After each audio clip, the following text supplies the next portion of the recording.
Subcommittee will come to order. The chair recognizes himself for a 5-minute opening statement. Today we will discuss healthcare costs and patient access challenges by examining the healthcare provider landscape.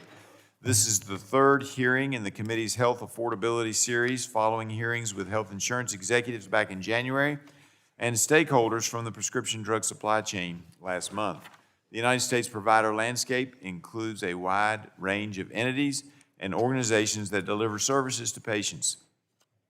Hospitals and large healthcare systems provide acute and specialized care. However, we have also seen these entities expand into outpatient service delivery. Independent physician practices and group practices deliver much of the primary and outpatient services that patients rely on every day.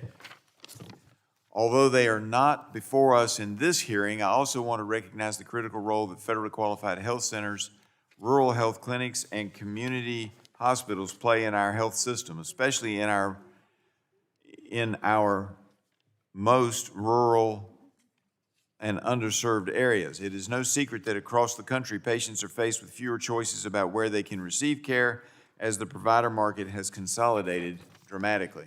Hospitals are acquiring physician practices, systems are merging, and too often patients have little options among providers. In many cases, the states that see the most consolidation have the largest rural populations, exacerbating access challenges, leaving communities strained and contributing to overall unaffordability. On top of vertical integration limiting the viability of independent practices, the so-called Affordable Care Act has enabled the landscape to become even more narrow. In fact, because of the Affordable Care Act, any existing physician-owned hospital built before 2010 is prohibited from growing beyond the size it was when the bill became law, forcing me to ask myself, how does that make sense? I don't think it does. As a result, many patients face limited provider options in their communities and may encounter higher prices with little insight into the cost of health services. At the same time, transparency in the healthcare provider system remains insufficient. Prices can vary widely for the same service depending on where care is delivered, and billing statements may include facility fees, multiple providers, negotiated rates, etc., that are difficult for patients and Congress to understand. Additionally, programs such as the 340B drug pricing program have become opaque, and a few hospitals have gone against the true intent of that good program. The 340B program was created with the intention of helping safety net providers care for low-income and vulnerable patients. However, as hospitals and large entities participate and expand affiliated contract pharmacies, visibility has become limited into how the program's generated discounts are used and whether those savings are reaching the patients that they were meant to reach. In many cases, the result of this system is that Americans are left at navigating complex and often expensive medical bills, whether from a hospital or a routine appointment. Bills that they did not anticipate, cannot easily afford, and sometimes only learn about weeks or months after receiving care. When provider markets lack competition and transparency, prices can rise without patients having the information needed to make cost-conscious decisions. Today, we will hear from different organizations that represent healthcare providers across a variety of settings so that we can look for ways to try and make delivering and receiving care more affordable. We have the American Hospital Association in front of us, who represents many types of hospitals and healthcare networks. We also will hear from the American Medical Society, who represents many physicians across the country. The American Academy of Family Physicians is here to give their perspective. We also have the Purchaser Business Group on Health before us to provide insights into the relationship between private employers and public purchasers. We also have a neurosurgeon from the University of California, San Francisco, to give the perspective of specialty doctors and the care that they provide to patients. Lastly, we have Barbara Morell from the American Network of Community Options and Resources. These witnesses have unique insights into the factors that are currently leading to the high costs patients are facing when receiving care. And I am looking very much in favor of hearing all of this discussion. And with that, Madam Ranking Member, I yield back, and maybe not. We'll see. Time will tell. I think we're going to be just fine. But that said, to my good friend, the Ranking Member, Ms. DeGette, I now yield her 5 minutes. Thank you so much, Mr. Chairman. I'm so glad that my colleagues on the other side of the aisle have suddenly discovered that people want to be able to afford health care. Judging from their actions this last year, or maybe this last decade, one might think this is a completely foreign topic to them. In fact, in my opinion, the only people whose bottom line this majority seems to care about are the billionaires whose taxes they cut using funding that was supposed to go to health care coverage for working families and keeping aging adults in their homes and out of facilities. This is not hyperbole. This is exactly what H.R. 1, the big bad bill, did. It cut over $1 trillion for Medicaid, which will make it even harder for sick kids, people with disabilities, and working class Americans who are trying to get by. And by failing to extend the enhanced advance premium tax credits for people who get insurance on the exchanges, people who are just starting out, people who work for small businesses, retired adults who aren't quite Medicare age, Republicans jacked up insurance costs for millions of Americans and cut insurance coverage for millions more. But it's not just the people who lost or will lose their insurance who are paying the price. In many communities across America, urban and rural, access to quality care is literally hanging by a thread. People who are uninsured don't just magically not need care, but they do tend to delay care, letting conditions get worse and then getting costlier health care, which they often can't pay for, leaving hospitals and taxpayers with the bill. And the hospitals who are here today know exactly what I'm talking about. 75% of uninsured adults say that they skipped or postponed health care they needed in the last year because of cost. While uninsured patients may not be able to afford life-saving care, hospitals are the ones who are obligated morally and legally to provide it, and then they have to shoulder the cost themselves. That uncompensated care is expected to increase by $443 billion nationwide in the next decade because of Medicaid cuts in the big bad bill, placing hospitals under incredible financial stress and forcing many to reduce staff, eliminate certain services, or even close. And as many as 300 rural hospitals across the country may close their doors due to these pressures. I've talked a lot to the Colorado Hospital Association about this. This will increase wait times, make care less accessible, and raise the cost of health care for everyone, regardless of your insured status. And it will also devastate the economies of those small communities where the hospitals are the lifeblood. So, what should we do now? First, as I've said before in this room, we need to restore the enhanced premium subsidies for health insurance. We need to rip out the health caring provisions of H.R. 1, root and stem. That'll go a long way, but it's just a start. In my opinion, ultimately, the best way to achieve affordable, accessible care for every American is to build a single-payer system like Medicare for All. We need to guarantee that in the U.S., no matter who you are, no matter where you live, you have access to health care that's going to be there to prevent illness when you're well and get better when you're sick. We also need to recognize where factors outside our healthcare system impact health and address public health safety holistically as a whole of government and indeed a whole of society effort. The finest doctors and hospitals in the world can't replace healthy food and clean air. I'm not optimistic about tackling these important issues under this majority, but to my colleagues on the other side of the aisle, if you want to work on these issues in a bipartisan way, my door is always open.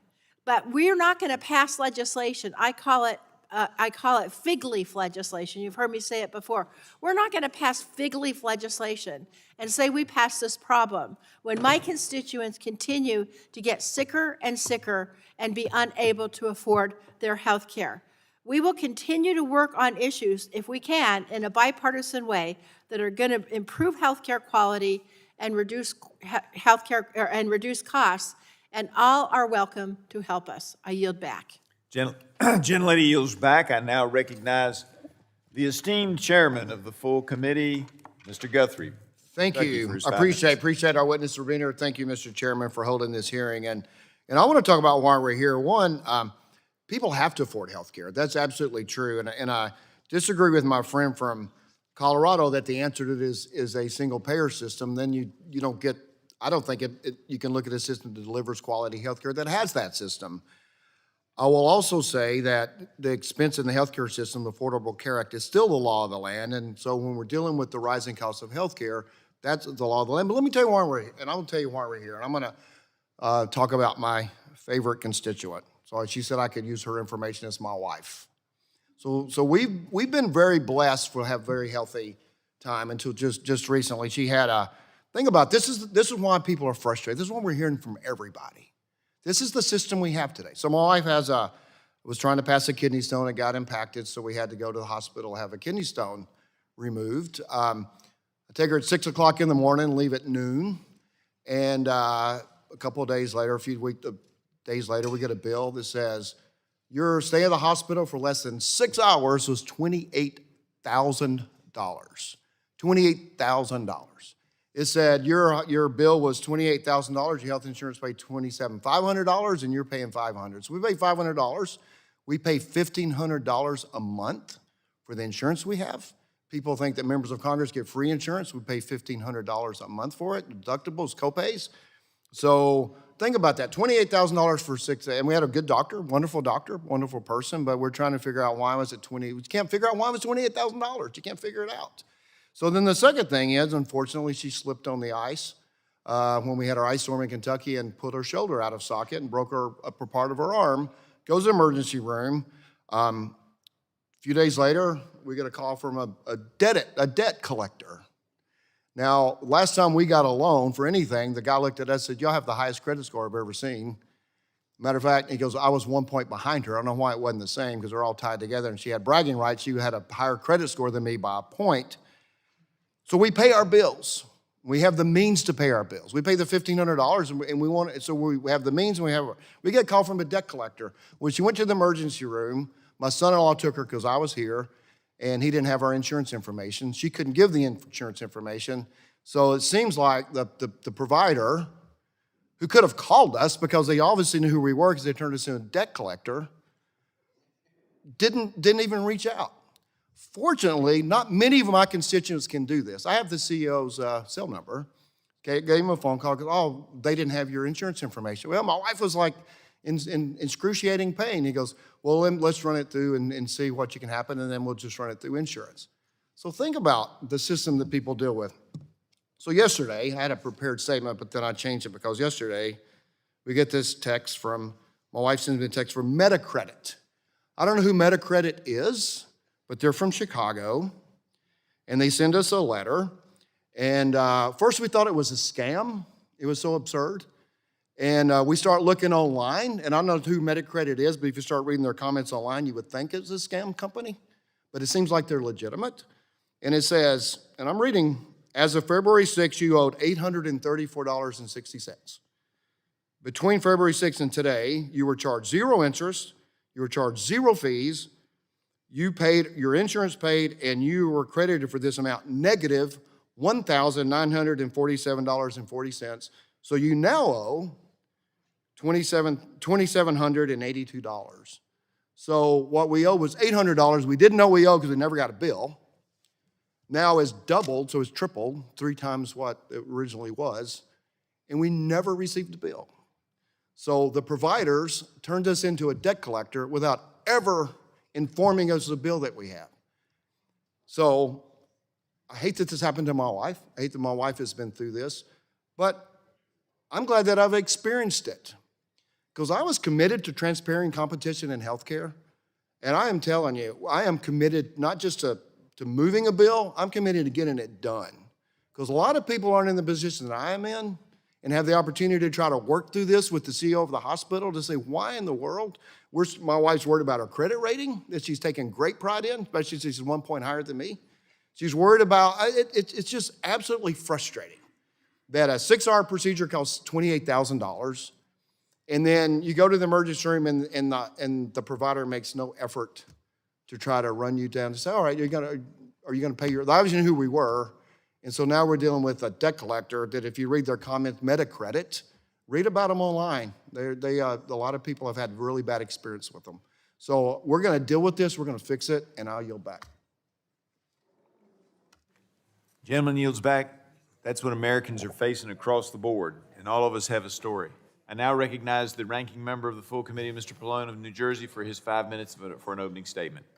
Thank you, Mr. Chairman. Committee Republicans are holding yet another hearing that is purportedly about lowering health care costs for all Americans, and yet they continue to actively make the affordability crisis of their own making even worse. Republicans are hoping the American people will forget that last year they cut more than $1 trillion from the Affordable Care Act, Medicaid, and Medicare with their big, ugly bills so they could give giant tax breaks to billionaires who don't need them. And now, of course, when I'm home, my constituents are saying that these health care cuts are helping pay for an irresponsible war in Iran.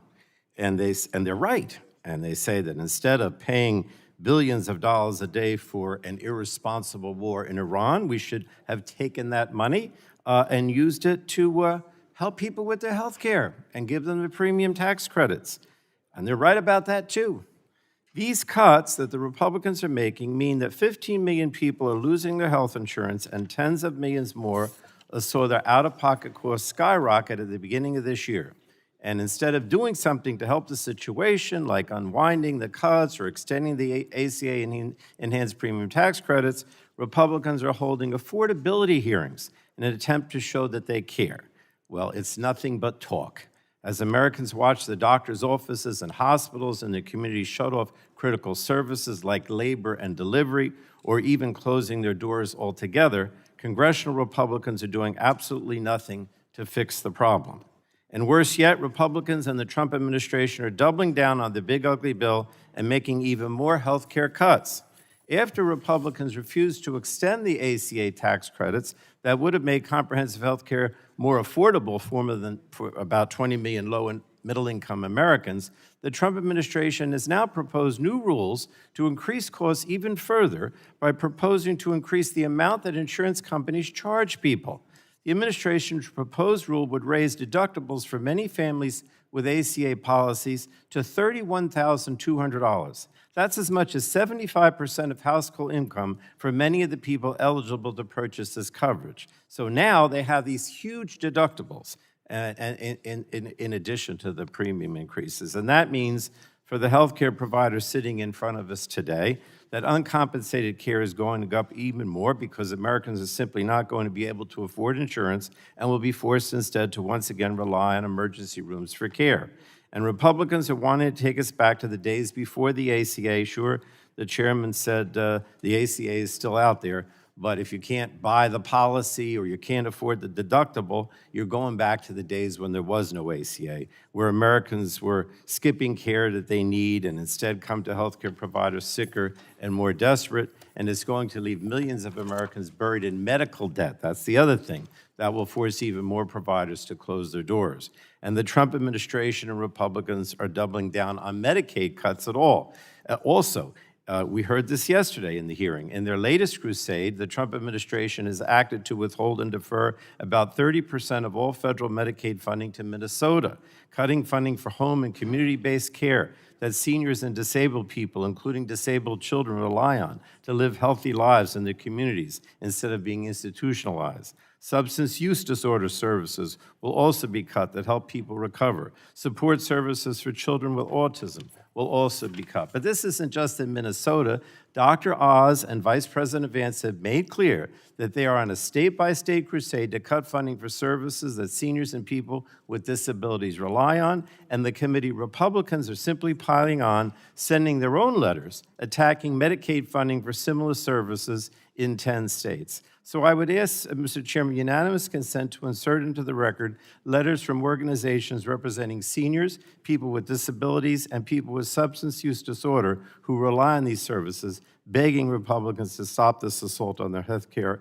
If I could ask unanimous consent to include those records, those letters in the record, Mr. Chairman. Without objection, Thank you. so ordered. And I have to say, I am tired of Republicans using these hearings as an attempt to show they care about healthcare affordability when they created this healthcare affordability crisis in the first place and are making it worse. You're not fooling the American people. They know Republicans are to blame for skyrocketing healthcare costs, millions losing their coverage, and hospitals closing their doors. You know, I have to say, I didn't even realize that a hospital in New Jersey could be a hospital and not deliver babies or provide pediatric care. But that's what's happening. If they're not closing, they're cutting back on essential services. And with that, I yield back the balance of my time, Mr. Chairman. Gentleman yields back. We now conclude with member opening statements. The chair would like to remind members that pursuant to committee rules, all members' opening statements will be made a part of the record. We want to thank our witnesses for taking the time to testify before the subcommittee. Although it is not the practice of this subcommittee to swear in our witnesses, I would remind our witnesses that knowingly and willfully making materially false statements to the legislative branch is against the law under Title 18, Section 1001 of the United States Code. You will have the opportunity to give an opening statement followed by questions from members. Our witnesses today are Richard Pollack, President and CEO of the American Hospital Association, David Azus, Chair, Board of Trustees of the American Medical Association, Sean Martin, Executive Vice President and CEO, American Academy of Family Physicians, Elizabeth Mitchell, President and CEO, Purchaser Business Group on Health, Anthony DiGiorgio, Neurosurgeon, University of California, San Francisco Health, and Barbara Merrill, CEO, American Network of Community Options and Resources. Per committee custom, each witness will have the opportunity for a 5-minute opening statement followed by a round of questions from members. The light on the timer in front of you will turn from green to yellow when you have 1 minute left. I now recognize Mr. Pollack for his 5 minutes to give an opening statement. Chairman Griffith and Guthrie, Ranking Member DeGette and Pallone, and the members of the subcommittee, thank you for the opportunity to be here today. America's hospitals and the women and men who care for patients and families every day are truly the backbone of the nation's health care and one of the key elements of our national critical infrastructure. Think about the role that hospitals play. They are there in the very first moments of life, supporting newborns and families. They are there at the end of life, providing compassionate care when it's needed most, and they are there for patients in countless moments in between, caring for the injured, sick, and keeping people healthy. That blue and white H sign that we see on the side of the road is iconic because it represents hope, healing, and refuge. It says, "Follow me," because of the promise that skilled around-the-clock care is close by. That responsibility is enormous, and it's part of what makes hospitals unique in our health system. Now, let me be clear, America's hospitals and health systems are deeply committed to providing high-quality, accessible, and affordable care. And across the country, hospitals are increasing efficiencies, adopting innovative technologies, and rethinking how they deliver care. Many are investing in preventive care and care coordination programs that help patients better manage chronic disease and avoid unnecessary hospital visits and stay healthier at home. These efforts improve outcomes and they help lower costs for patients, families, and the entire health system. Hospitals are also using new technologies to make care more affordable and more convenient. Telehealth, remote monitoring, and digital tools are helping patients access care in ways that fit their lives. Electronic health records and data-driven care models help clinicians catch problems earlier, avoid duplicative tests, and coordinate treatment more effectively. At the same time, science and technology are unlocking possibilities that were once unimaginable, and hospitals are where breakthroughs become real and we turn discovery into healing. But we also know there's more work to be done.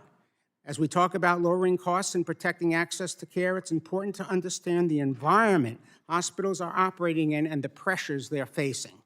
Now, hospitals are different than other parts of the healthcare system as they support a wide spectrum of services. Emergency care, inpatient care, surgery, diagnostics, all operating simultaneously. They have substantial fixed costs to maintain specialized services, high-cost equipment, and a fully staffed 24/7 environment that remains ready for anything, ranging from tornadoes to hurricanes to wildfires to floods to mass shootings to other large-scale emergencies, including the unthinkable. As a practical matter, hospitals are the public health system in many communities and society's ultimate safety net. We have seen time and time again that when America has a crisis, it turns to its hospitals. Hospitals today are balancing rising costs across the board, many of which are completely outside our control. They're treating sicker, more medically complex patients, and all of this is happening in a payment system that is increasingly misaligned with the realities of delivering care, particularly government reimbursement that is less than the cost of providing care. And I want to give a few examples. In 2025, hospital spending on medical supplies, equipment, and technology increased 10%, and that includes life-saving devices clinicians rely on every day, not to mention significant investments in cybersecurity. Hospital drug expenses rose more than 13% in 2025, driven by rising prices and the introduction of new high-cost therapies. About 60% of a hospital's expenses go to paying their talented workforce, and those costs are increasing 5.6% a year. Overall hospital expenses increased 7.5% last year, while hospital prices rose only 3.3%. And this is despite the fact that as a percentage of the GDP's total health spending, hospital services have remained relatively stable for decades. Hospitals, patients, and caregivers also face growing administrative burdens from large commercial insurers, delays, denials, and disruptions in care that add enormous cost and keep clinicians from caring for patients. And we can't ignore what's ahead. Hospitals are preparing for reductions in federal Medicaid funding and changes to the health insurance marketplaces. This will further strain resources and increase the number of uninsured and underinsured patients. That means more families turning to already overburdened emergency departments for basic care as we become the family doctor to the uninsured. This results in clogged emergency departments and inevitably longer wait times, which impacts not just Medicaid patients and the uninsured, but everyone. In conclusion, in my written testimony, you'll see several specific solutions that can meaningfully improve value and affordability. And they focus on 4 areas: improving the health of individuals and communities, advancing value through care transformation, reducing regulatory barriers and administrative waste, and driving innovation. We look forward to working with you and all stakeholders to advance solutions, and thank you for the opportunity again, Mr. Chair. Thank the gentleman for yielding back. Now recognize Dr. David Jesus. Hope I said it right. Pretty close. Well, tell us how to say it so everybody else gets it right, even though I didn't. So thank you, Chairman Griffith and Ranking Member DeGette, Chairman Guthrie, Ranking Member Pallone, and members of the subcommittee for having me here today. My name is David Azis. I'm a board-certified ophthalmologist with an independent ophthalmology practice in Encino and West Hills, California, and the chair of the Board of Trustees of the American Medical Association. Physicians want to care for all patients and ensure a healthy country. Congress can aid in this mission by recognizing that affordability is inseparable from access and promote policies that ensure consistent, reliable, and locally accessible physician care. Challenges surrounding patient access to physicians and healthcare affordability are multifaceted. They include market consolidation, inadequate physician payment, burdensome prior authorization rules, coverage instability, and physician workforce shortages. The consequences are severe. Independent physician practices are closing, burnout remains high, and too many patients cannot find timely physician care in their communities. We are seeing a rapid transition away from independent physician practices into higher cost settings. This drives up spending for both families and federal health programs. In my community, I am having difficulty finding primary care physicians willing to accept new Medicare patients. In fact, many physicians are charging patients an annual fee to enroll in their practices in order to keep their doors open. Congress can take several meaningful steps to shore up physician practices, stabilize patient access, and lower pressure costs across the system. First, Congress should prioritize Medicare physician payment reform. Stabilizing Medicare physician practice payment is one of the most direct ways that Congress can protect patient access to care and counter further consolidation in the healthcare market. Physician payment has declined by 33% when adjusted for inflation since 2001, while practice costs have continued to rise. The solution starts with preventing the 2.5% Medicare cut scheduled for the end of 2026. Even small cuts have significant consequences for patient access.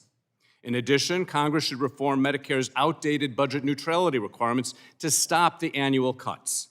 Next, Congress should establish a real inflation update tied to the Medicare Economic Index to reflect rising staffing, technology, and compliance costs. Moreover, Congress must reform MIPS to ensure that small, rural, and independent practices are protected from the steep 9% penalties and ensure physicians receive timely performance data. Second, Congress should reduce administrative and regulatory burdens that take physicians away from patient care. Physicians are wasting too much time dealing with paperwork rather than caring for patients. Prior authorization and complex federal reporting programs take time, add cost, and delay patient care. Congress should pass the Improving Seniors Timely Access to Care Act and reform the Medicare MIPS quality reporting program. Third, Congress should promote competition and expand patient choice. Consolidation can negatively affect both cost and access, and Congress should ensure the viability of independent practices. In addition, we need to remove existing federal restrictions that prevent physicians from opening or expanding physician-owned hospitals. Congress should increase competition and patient access to care by passing legislation such as the Patient Access to Higher Quality Health Act. Fourth, Congress must address the growing physician workforce shortage, which is currently projected to hit 86,000 by 2036. Fifth, as changes to Medicaid move forward, Congress and the administration should focus on the implementation that protects eligible patients from falling through the cracks. The AMA is committed to helping ensure that eligible patients maintain health coverage and access to physician care. We encourage preserving coverage stability while also ensuring that physicians can sustainably participate in the program and care for our Medicaid patients. In addition, implementation should minimize barriers for patients. America's physicians are committed to their patients. We stand ready to work with you to build a system that keeps practices open, that patients are cared for, and costs are under control. Together, we can get this right, and we must. Thank you, and I look forward to the committee's questions. Thank you, and it's your turn, Mr. Martin, for your 5 minutes, sir. Thank you so much, Congresswoman. Chairman Griffith, Ranking Member DeGette, Chairman Guthrie, and Ranking Member Pallone, and members of the subcommittee. Thank you for the opportunity to appear before you today on behalf of the American Academy of Family Physicians. The AAFP proudly represents over 124,000 family physicians providing comprehensive care for patients of all ages in over 95% of U.S. counties. Thank you for the opportunity to share thoughts on why healthcare has become more unaffordable and to offer ideas for how we might reverse these trends and help individuals achieve better physical, mental, and financial health. We as a population are unhealthy. Decades of policies have made primary care less accessible and affordable, and this has resulted in consequences: higher prevalence of chronic disease, declining vaccination rates, low utilization of prenatal services, and growing numbers of unmanaged behavioral and mental health issues, to name a few. Our system will spend trillions treating and managing chronic disease, yet we will invest comparatively little in prevention and primary care. And primary care is not affordable. An annual primary care for 1 year is often less than one visit to the emergency room or 1 day in a hospital. I suggest that the most effective way to lower healthcare costs for individuals and for our system as a whole is to improve the health of our population. And the best way to improve the health of our population is to strengthen primary care. Studies consistently show that primary care is the only area of healthcare that improves health outcomes while reducing costs on a per capita basis. And sadly, the number of Americans who have a usual source of primary care has decreased over the last decade. These trends are certainly a byproduct of consolidation, but also reflective of insurance design that has placed financial barriers between patients and primary care, particularly in the form of high deductibles and cost sharing. There have been meaningful bipartisan efforts to invest more resources in primary care over the past decade, including many by this committee. I would specifically acknowledge the important policies advanced by CMS this past year as part of the Medicare physician fee schedule. This type of leadership and these types of policies are consistent with our recommendations. Physicians are at their best when they are serving patients and communities and not the financial interest of an employment or investment partner. Over the past 2 decades, we've seen a dramatic shift in practice ownership. Today, nearly 75% of family physicians are employed by hospitals or other entities. 20 years ago, that number was closer to 35%. This shift has occurred for several reasons. First, insufficient and unstable payment policies from all payers, including Medicare, have placed increasing economic pressure on physician practices. Independent practices often lack the market leverage needed to fairly negotiate payment rates with insurers. And the increasing burden associated with quality reporting, utilization management, and practice improvement have increased the cost of operating an independent practice. While private equity is often viewed unfavorably, I would suggest that many of the business tactics associated with private equity are not materially different from those employed by hospitals or care delivery systems owned by insurers. Each seeks control over diagnostic, treatment, and referral decisions within primary care in ways that serve the financial interests of the parent organization rather than always aligning with the interests of the patient. We are also concerned with misaligned incentives within vertically integrated insurance organizations. Medical loss ratio requirements were designed to ensure that the most premium revenue is spent on medical care. However, as insurers have acquired physician practices, the lack of transparency has made it difficult to determine how much premium revenue is actually supporting patient care versus profits. I would offer 6 recommendations for your consideration. First, double the nation's financial investment in primary care and the primary care physician workforce. 2, reform our flawed Medicare physician payment system to more appropriately value the actual patient care done by physicians and not just the facilities in which they work.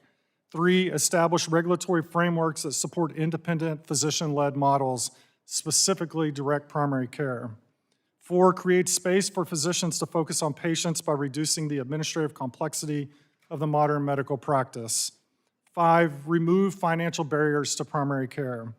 And 6, promote proven evidence-based interventions, including vaccines, in our system. I will conclude with 2 thoughts. Healthcare consolidation has led to higher costs, decreased access to care, and universal frustration. And to truly reduce the cost of healthcare, we must invest in health, and health starts with primary care. Thank you for the opportunity to be here today, and I look forward to your questions. Thank you, Mr. Martin. And now, Ms. Mitchell, you're recognized for your 5 minutes.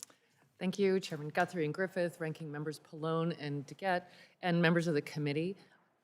Sincere thanks for the opportunity to testify today and to share the experiences of large self-insured employers and public purchasers of health care as they seek to reduce healthcare costs, improve quality, and increase access and affordability for their employees. Over 180 million Americans receive health insurance coverage through their employer, and they rely on the commercial market to ensure that care is affordable and high quality. However, that is increasingly difficult. Soaring costs quickly turn a medical emergency into a financial disaster.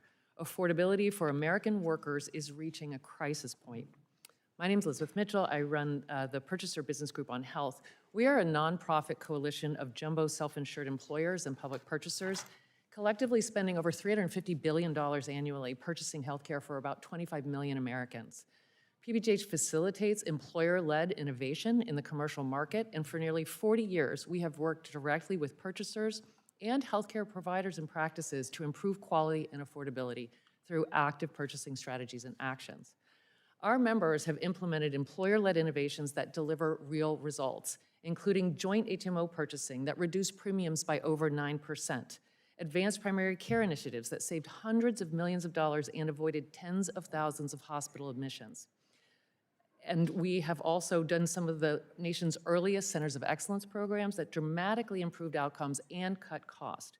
More recently, we have worked to combine price, quality, safety, and claims data to support value-based purchasing. In short, we know what it takes to deliver high-value care, and we appreciate this committee's leadership on affordability. However, while employers and purchasers are leading the way on innovation, policy intervention is necessary to address the anti-competitive business practices and restore a functional market. The healthcare industry has been largely unresponsive to the concerns of employers and patients, erecting barriers to access and affordability and stymieing innovation. When this happens, American businesses, workers, and their families are the ones left holding the bill. And the committee should be crystal clear. Self-insured employers and workers are paying these healthcare costs. Health plans simply administer payment with other people's money, keeping a large portion for themselves. But this is money coming out of businesses and wages. But there is good news. We know what works. Evidence-based strategies can improve care while lowering costs if they are scaled and supported. Based on our experience, we urge 3 priorities. First, ensure meaningful price and quality transparency so that purchasers and patients can make informed decisions. Second, redirect resources to underfunded, high-value care, including primary care, maternity care, and mental health. And third, stop the anti-competitive business practices enabled by consolidation and strengthen policies like site-neutral payment and anti-competitive contracting reform that restore competition and accountability. Employers have demonstrated that they are prepared to confront the healthcare cost crisis, but they cannot do this work alone. By advancing these reforms, Congress can directly improve affordability and quality for more than half of the country through market-based solutions. Thank you for the opportunity to testify and for the committee's leadership on healthcare affordability. We look forward to working with Congress to advance transparency, competition, and market-based solutions that lower costs and improve care for American families. Thank you, Ms. Mitchell. And now I'll recognize Dr. DeGiorgio for his 5 minutes. Thank you, ma'am. Chairman Griffith, Vice Chair Harshberger, Ranking Members DeGette and Pallone, members of the subcommittee, thank you for the opportunity to testify today. I'm Anthony DeGiorgio. I'm a practicing neurosurgeon at the University of California in San Francisco, and the views I express here today do not necessarily represent those of UCSF. I clearly don't need to belabor the points about healthcare affordability. If we're serious about fixing this, we must look squarely at consolidation and the policy choices that have accelerated it. And I want to be clear, the answer is not weaker hospitals. We need strong hospitals for emergency care, trauma care, teaching, transplant services, and true safety net functions. I work in that world and I believe in that mission. But we also need a strong independent physician sector. Independent physicians and physician-led facilities are one of the last practical checks on consolidation in American healthcare. They preserve patient choice, create local price competition, and maintain accountability through direct patient-physician relationships rather than through distant corporate hierarchies. Yet over time, regulations have eroded the ability of independent doctors to maintain their practices. Just like any industry, this consolidation has led to significant price increases. Hospital acquisition of independent practices and vertical integration are associated with higher prices and higher Medicare spending, along with lower wages for nurses and other workers. And despite the usual promises, the evidence does not show that consolidation reliably improves quality. Congress must revisit policies that have restricted physician-led entry. Section 6001 of the Affordable Care Act essentially prohibited new physician-owned hospitals. This has removed one of the few physician-led entries that could have checked consolidation. However, there's ample evidence that physician-owned hospitals provide high-quality care. They're consistently ranked among the highest quality hospitals while improving access in underserved communities. That alone is enough to justify repealing Section 6001. Additionally, Stark law acts as though every physician-led ownership arrangement is presumptively suspect. Independent physicians should be able to build lawful ancillary capacity, participate in joint ventures, and coordinate care without hiring a battalion of lawyers just to understand whether ordinary business planning is allowed. If policymakers are worried about weak utilization control in fee-for-service, a legitimate concern given the levels of fraud that are coming to light, an exception to Stark law could be made within a managed care setting. Section 6001 and Stark create an untenable double standard.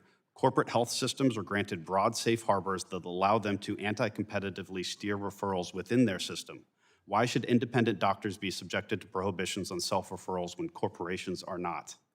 Additionally, CMS pays vastly different amounts for the exact same clinical service, depending solely on the ownership structure of the building where the service is rendered.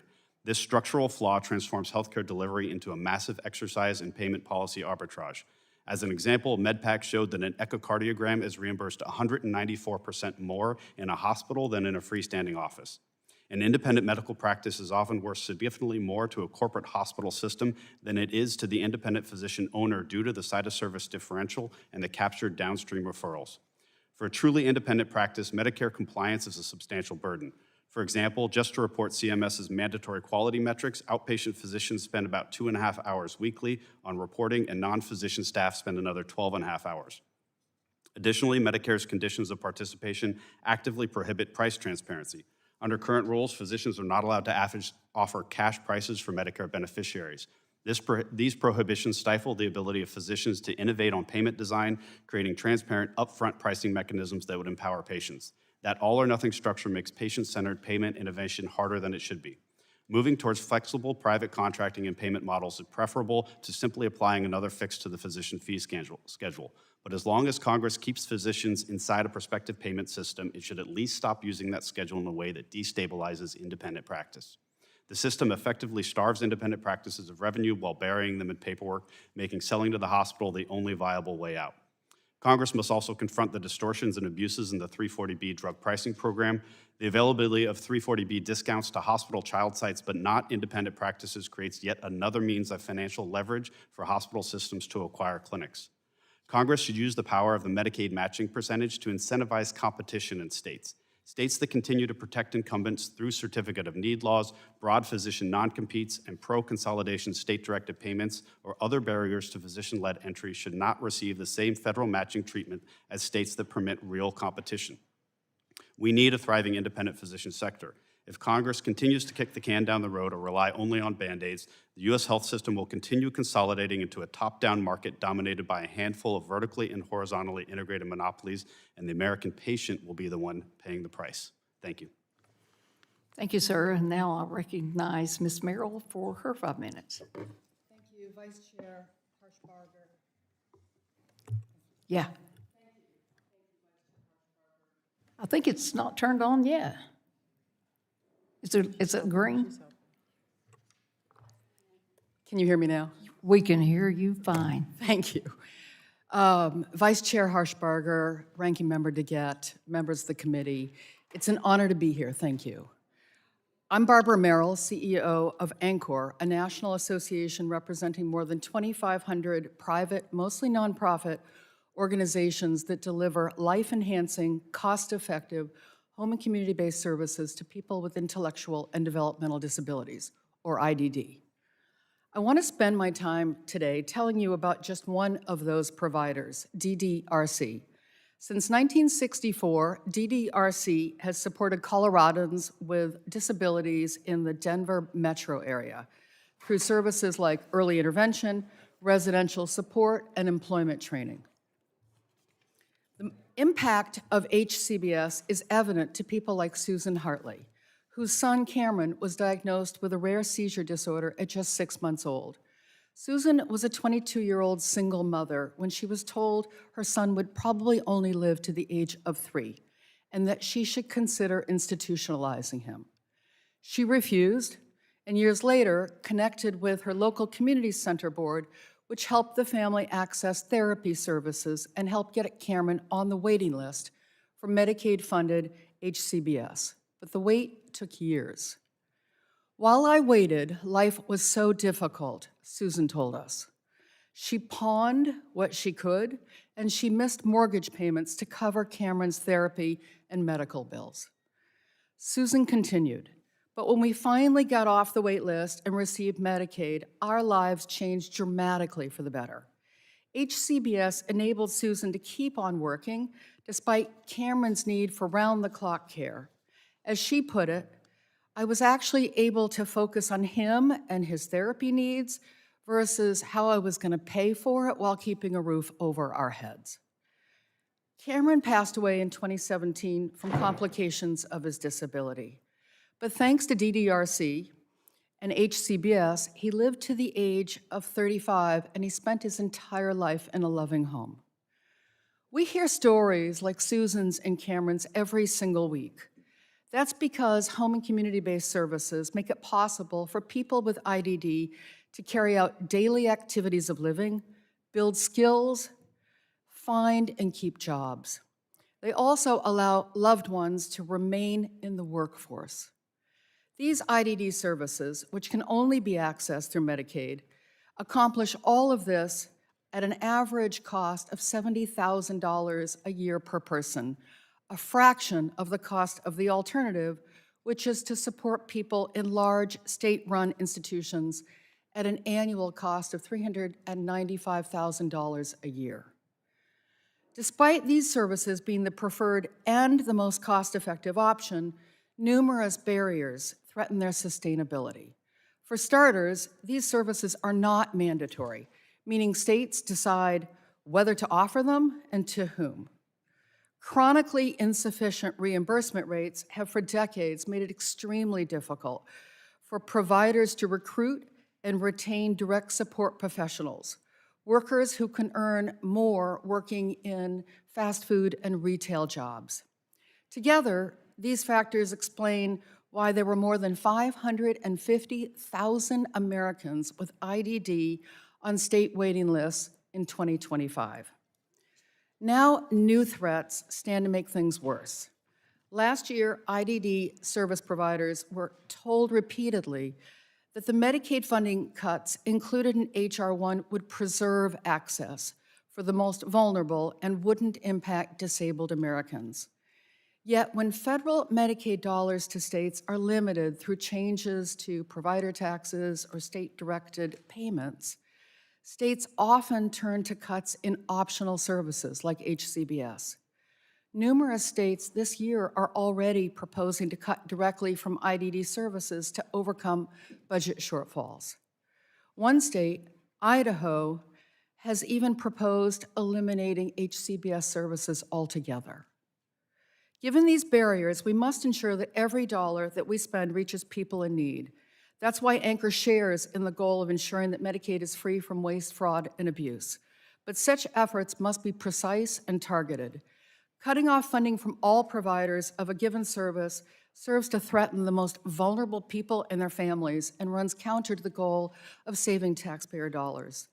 In conclusion, discussions about healthcare affordability must recognize the crucial role of HCBS, investments that prevent people from needing costlier, more intensive care.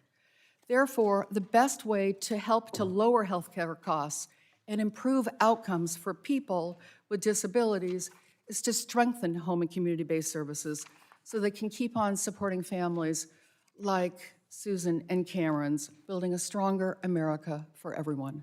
Thank you. Thank you, ma'am. We'll now begin questioning, and I'll ask members not to begin a new question to our witnesses as their 5 minutes expire, and would encourage members to submit written questions for the record. I now recognize myself for 5 minutes. And I want to start with Dr. Azis, right?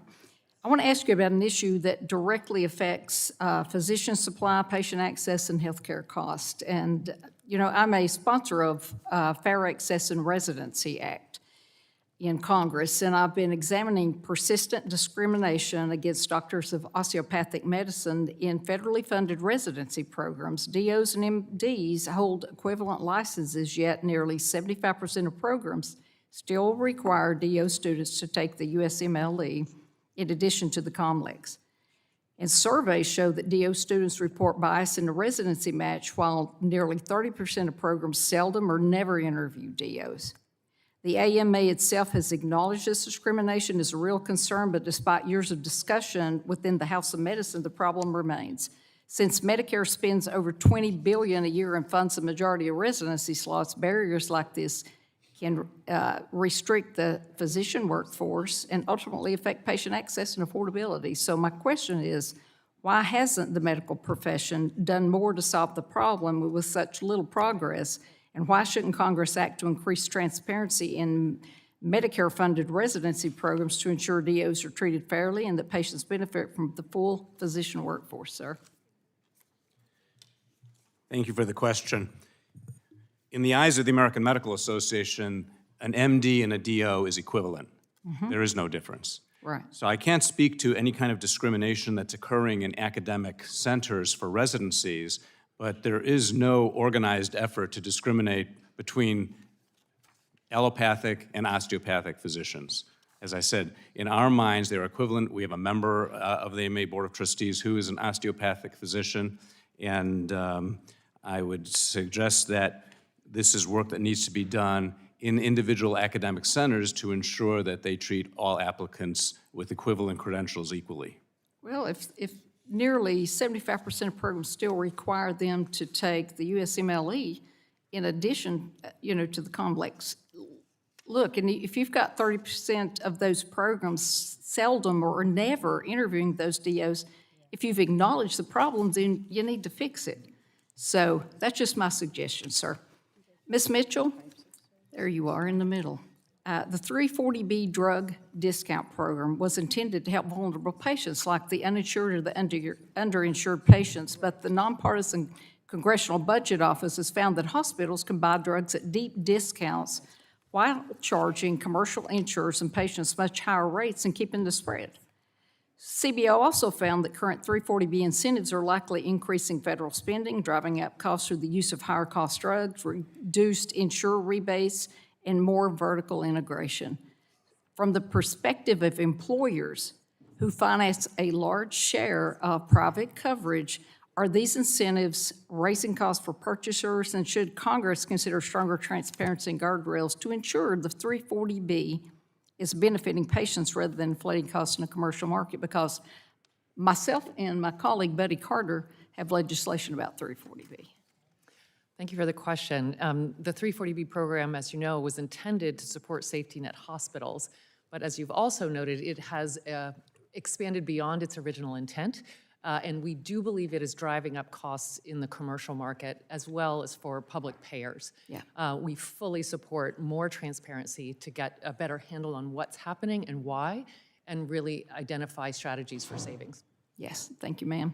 Mr. Martin, from the perspective of family physicians, what other steps should Congress consider to strengthen workforce capacity by better utilizing the providers already in the system? Yeah, thank you for the question. One, we think there needs to continue to be decentralization of training opportunities, not that physicians should not be trained in hospitals. That is the most appropriate place for some physician specialties. For primary care and for other specialties, programs such as the teaching health centers, supporting programs that allow for scholarship and loan repayment based upon rural training tracks and other opportunities have the potential, and they have been successful in many parts of the country. I may, if I could, answer your DO question. We have almost 20,000 osteopathic physicians in our membership. We're one of the largest osteopathic organizations in the country, and I think that issue is largely specialty by specialty. As the Residency Review Committee set up their criteria for applications, I think there is wide variation. I don't think that discrimination is taking place across the GME platform. Well, you need to talk to the good doctor beside of you. Y'all get that fixed I think up. we agree. I think we agree. Okay, I think my time is up, so I will recognize the ranking member, Ms. DeGette, for her 5 minutes. Thank you so much. First of all, I want to welcome you, Dr. DeGiorgio, and tell you my daughter, Rafaela, is on faculty at UCSF in internal medicine, so maybe you can get to know her. Thanks to the HR1, which is the big bad bill, all of our states are being, I call it big bad bill because it alliterates, Frank. In Colorado, what that means is a 14% reduction in federal Medicaid funds, and that's money, as you heard in the testimony, it goes for sick kids, keeping people with disabilities in their communities, and providing coverage for folks. And now they're scrambling to how they can fund these already lean programs. So Ms. Merrill, I really want to thank you for sharing Susan and Cameron's story to Coloradoans that are really being impacted by this. And I'm sure you know, and the rest of you know, lawmakers are really looking at cuts to caregiver services and programs to keep people in their homes and communities. Can you, Ms. Merrill, delineate some specific types of services that are getting cut in Colorado and elsewhere?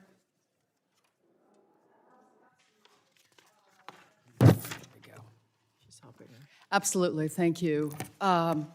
We're really worried about what's happening in Colorado. We're worried about what's happening. Right, what specific types of services are being cut? Let me share. Cuts that are already on the table are provider rate cuts to certain services, soft caps to services, reducing enrollment on the developmental disabilities waiver. But the legislature, we understand, and this is the information we got as recently as last night, the legislature is also considering deep across-the-board cuts to provider rates. Yeah. Okay, thank you. Madam Chair, I ask unanimous consent to put this April 16, 2025 study in Health Affairs about what sorts of services are first to go when budgets are cut in the record. Without objection, so ordered. Thank you. Now, I want to say that in my district, which is Denver, Colorado, nearly half of the patients at Denver Health are on Medicaid. According to a conservative estimate, 20,000 Denver Health patients will lose Medicaid as a result of H.R. 1, the big bad bill. So I want to ask you, Mr. Pollack, people without insurance often go to the emergency room rather than getting care earlier and in cheaper settings. Is that correct? Correct.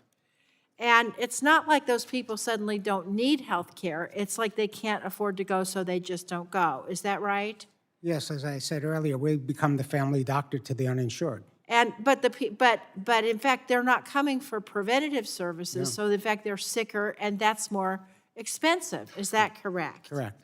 Now, in Colorado, the Colorado Hospital Association estimates that H.R. 1 might cause Colorado hospitals to close, and their spokesperson said it's existential for some. In this recent Senate report, they say 6 Colorado hospitals, mostly rural, are going to be threatened with closure.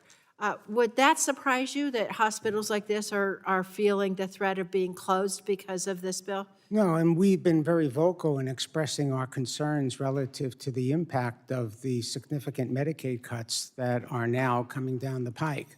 And so it's enormous concerns, and CBO suggests 7.5 million people will lose coverage as a result of that, and they all end up in the ED. We want to work to prevent people from getting there so Right. they can get preventive And care. when the hospitals close, that has a repercussion throughout the community, especially when it's a rural and underserved community. Isn't that right? That's correct. Now, I'm also concerned, and you alluded to this, that when people go into these emergency rooms in these hospitals, that actually all the costs for insurance go up for everybody. Is that correct? Yeah, there is cost shifting as a result of government underpayment, not only in Medicaid, but in Medicare as well. But the real concern that we also have is that it will just clog already overburdened EDs, and there'll be longer wait times, and that affects everyone. Right, and worse health outcomes. Certainly, if people don't get the care on the front end that you could have prevented, and then they end up at the ED, that's not good for the patient. Great, thank you. Thank you, Madam Chair. I yield back. Gentlelady yields back, and I will recognize the chairman of the full committee, my friend, Mr. Guthrie from Kentucky. Thank you very much. And I kind of got started in my opening statement on some things I want to talk about. But first, I know Ms. Merrill recognizing the one big beautiful bill. We have the largest investment community-based services at $8 billion, over $8 billion. I know states have the choice to do what they want to do. We want to put federal incentives. The other thing that people are talking about was the way that states fund their portion of Medicaid, and they do it in a way that puts most of the burden back on the federal taxpayer, and we want states to take responsibility like they committed to when they first went forward. And so we'll see what states' priorities are as we move forward in this. So, Mr. Pollack, I talked about my wife's 6-hour stay in the hospital being $28,000. I'm not sure the hospital received $28,000, nor do I think the insurance company probably paid $28,000 we're seeing, and it just seems pervasive in the healthcare system. We just looked at a rebate model on pharmaceuticals where there's a high list price, but that's not what's actually paid, and it just distorts the whole market. And are we not seeing similar effects where plans and providers have the incentive to increase price regardless of what the service may actually cost? Well, you know, when we talk about price and we talk about the bill that you referred to that was $27,000 or something like $28,000 that. for 6 hours. Yeah, that's a list price. We are price takers. We don't have we're not getting that. It's a negotiated rate that we get with the insurance companies, and for government payers, we get a rate. So none of that is the reality, and as you suggest, it was $500 at the end of the day. So that's the way the system is. That It was $500 from us. Right, But right. somebody paid more than $500. for that. Right, That's but the problem. It's the problem in the system. When we're trying to get price transparency, you can't figure out what anything costs. And so, and I'll go to Ms. Mitchell on it, that's, I always thought that the way you're gonna deal with this is, because, you know, there's a choice. I mean, you had great care. They were great facilities. Both of the instances I talked about, great facilities. We want that. So if employers finally throw their hands up and say, this is just beyond, this is just crazy, and they surrender, then we end up with a different system that one of my colleagues talked about this morning. I don't think would have the same great hospitals that we have. So I'm bragging on the care that she got. It's just the way that this system works. And so to get, you know, an individual calling around and saying, how much does this cost, has an impact, but not like if a big employer with a lot of covered lives do it.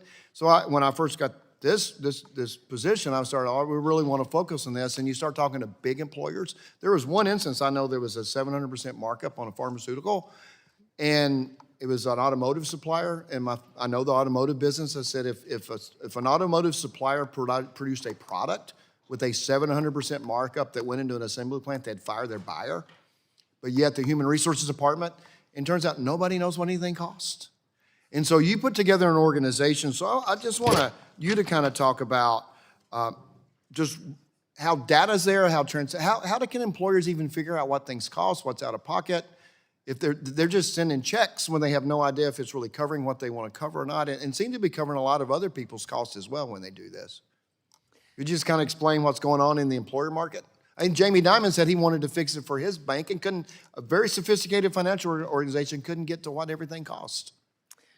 Well, thank you for the question, and it is a critical challenge right now in U.S. healthcare. Pricing is utterly irrational, and it is not related to quality, it is not related to safety, it's basically whatever a hospital can charge and get away with. That is one of the reasons Congress passed healthcare price transparency about 5 years ago. Unfortunately, we do not have adequate compliance from the hospitals to share their prices. So a basic step forward would be to require them to fully comply with the existing rules and make the price information totally available. Because to your point, you can't make an informed decision without information. So self-insured employers who bear 100% of the risk want to pay a fair price for high-quality care, as is their fiduciary responsibility. Without that information, though, they can't do it. It is still far too challenging to get basic. Well, how do you get beyond, and we worked on this bipartisan, actually. We had it It is a into the bill bipartisan. last year. It ended up being just for pharmaceutical. It didn't really get into or PBM didn't really get into the hospitals after it got out of the Senate. But how do you keep from having, well, if I'm an employer and somebody says you just paid, say you paid half. You paid $14,000 for a $28,000 service, and it wasn't really $28,000. How do the employers know what that is? I know I got 10 seconds, I'm sorry. I will say we are now making that information, those prices available to our members. They are using it in design. What if the price is $28,000 they see and it's not the real price? Well, that is a challenge, and they have to have full transparency into what goes into those prices and how it relates to quality and outcomes. It is much more difficult than it should be, but employers are and will continue to use that information as it's available. Well, thank you. I appreciate it. I hope we can work together on this, and I plan to. I yield back. Gentleman yields back, and I now recognize the ranking member of the full committee, Mr. Pallone. Thank you, Madam Chair.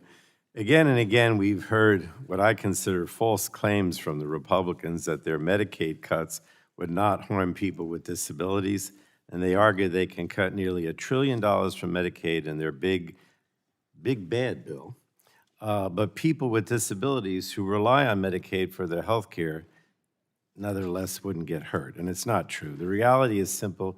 You can't cut as much as 20% of federal Medicaid funding from a state's budget and expect that people's care won't be impacted. It's just not possible. I was at my governor's State of the Budget address last week in Trenton, and she was talking about a $2 billion structural deficit, much of which is from the Medicaid cuts. So the reality is this is going to hurt people with disabilities. Now, Ms. Merrill, I want to hear from you and the providers you represent. What is being played out for people with intellectual and developmental disabilities as these cuts begin to take hold, if you will? Thank you for the question. I'd like to start by painting the picture of how incredibly fragile our community delivery system is to begin with. I wanted to particularly focus, though, on the kinds of cuts that are hitting home and community-based care, because, we worked hard over the years to prevent people with disabilities from being institutionalized, and I'm afraid that that's going to be reversed now, if you will. That's exactly what we're concerned about. And we saw that during the Great Recession when state budgets were under extreme constraints. During that time period, in every single state in the country and the territories, we saw really pretty deep cuts to home and community-based services because they're not mandatory, because they're optional. We start out in a very, very fragile position because of stagnant, really insufficient reimbursement rates for decades. Our members, providers of services for people with disabilities who are also price takers. We do not set the prices. Our members, providers of services for people with intellectual and developmental disabilities, rely almost 100% on Medicaid. There's no opportunity to cost shift to commercial insurance, to Medicare. It is all 100% But I Medicaid. don't want to cut you off, but I wanted to ask another question, too. Does this mean that people are going to end up, not being able to stay home and are going to have to we're going to see the reverse? Absolutely, absolutely. And that was the point of the story of Susan and Cameron. Already we have 552,000 people on waiting lists across the country. And that's before states have to start making really difficult decisions when they're going to have a whole lot less federal funding coming. Now, So we're going to see wait lists get a lot bigger. We're going to see a whole lot more people winding up in emergency rooms at a cost of $3,200 a day. We're going to see what we're already seeing. I mean, that's really the point. The system is already super strained. Right. And then one more thing is just going to make it worse. Now, the other thing, we were talking about the Medicaid cuts, but the other thing we're seeing from this administration is direct attacks and cutting funding for services themselves, not just the Medicaid cuts, but just cutting funding for the services. So in Minnesota, for example, the Trump administration took action to cut off all federal funding for services, including some of the disability services your members provide. So just tell me a bit about the services that anchor providers deliver in Minnesota that the Trump administration has acted to withhold all funding for, and what that means to cut off federal funding for this care. And there's only a minute left, but whatever you... Well, let me just start by saying that that fraudsters, there isn't an Encore member that isn't as horrified as every member of this committee is by fraudsters, by criminals, who divert money away from a system that really badly needs it. In Minnesota, as a result of actions that have not been targeted, they haven't been precise, providers of services for individualized home supports, the types of services that allow people to stay at home, the cost-effective, cost-saving services, those services were put on payment holds. And we're talking about a whole lot of small providers who don't have the wherewithal, don't have that financial capability to go for very long without being paid. And that's exactly the type of risk that is, the type of service that is at risk. And that's why it's just really crucial that, as we address fraud, that those efforts be super targeted, they be super precise. Thank you. Thank you, Madam Chair. Oh, thank you, Mr. Chairman is back. Thank you very much. Gentleman yields back. Now recognize gentleman from Florida, Mr. Bilirakis. Thank you, Mr. Chairman. I appreciate it. We'll get Thanks to you, for Doctor. holding this third hearing on affordability with regard to health care. While we focus on the topic of providers today, I'd first like to take the opportunity to recognize important work of many providers in my great state of Florida. My district, like many of my colleagues here, has a blend of larger hospital systems, safety net providers like community health centers, and independent physicians. And each of these play a critical role in healthcare delivery. For example, Baycare opened the first and only behavioral health urgent care in Florida, in Newport Richey, Florida, in early 2025. Just like a traditional urgent care, They are a no appointment needed resource for anyone in the community, whether they have insurance or not. Really incredible stuff. The success of this program has been remarkable, and yet many of the services are not reimbursed by the federal government. I also represent several independent medical practices and physicians who serve as the first line of defense for many patients in the office-based setting. Yet, due to misaligned reimbursement in the physician fee schedule, independent practices are closing and consolidating, unfortunately. We must pursue balanced reimbursement policies to meet patients earlier in the healthcare system. I'm proud to lead efforts to realign reimbursement for office-based services. So my first question is for Dr. DiGiorgio, I'm sorry. It's okay, it happens. DiGiorgio, I know better, something's ringing in my ear, I apologize. Somebody's calling me. So your testimony discusses the loss of independent practices. In addition to reimbursement policies, can you elaborate further on the major factors driving this loss? So I think the loss of independent practices have largely been due to multiple factors such as the site of service differential and the 340B program as being two major ones. The ban on physician-owned hospital obviously is a barrier to entry in the hospital space for physicians, and then as well as Stark Law creating undue compliance burden for independent practices as well. So they're all contributing, and I think all need to be tackled equally. Thank you, appreciate that. Question to Mr. Martin. Your testimony highlights the importance of community health centers. Can you share more on the role of family physicians at CHCs? How do differing facility reimbursement rates impact provider participation and vertical integration in the physician marketplace?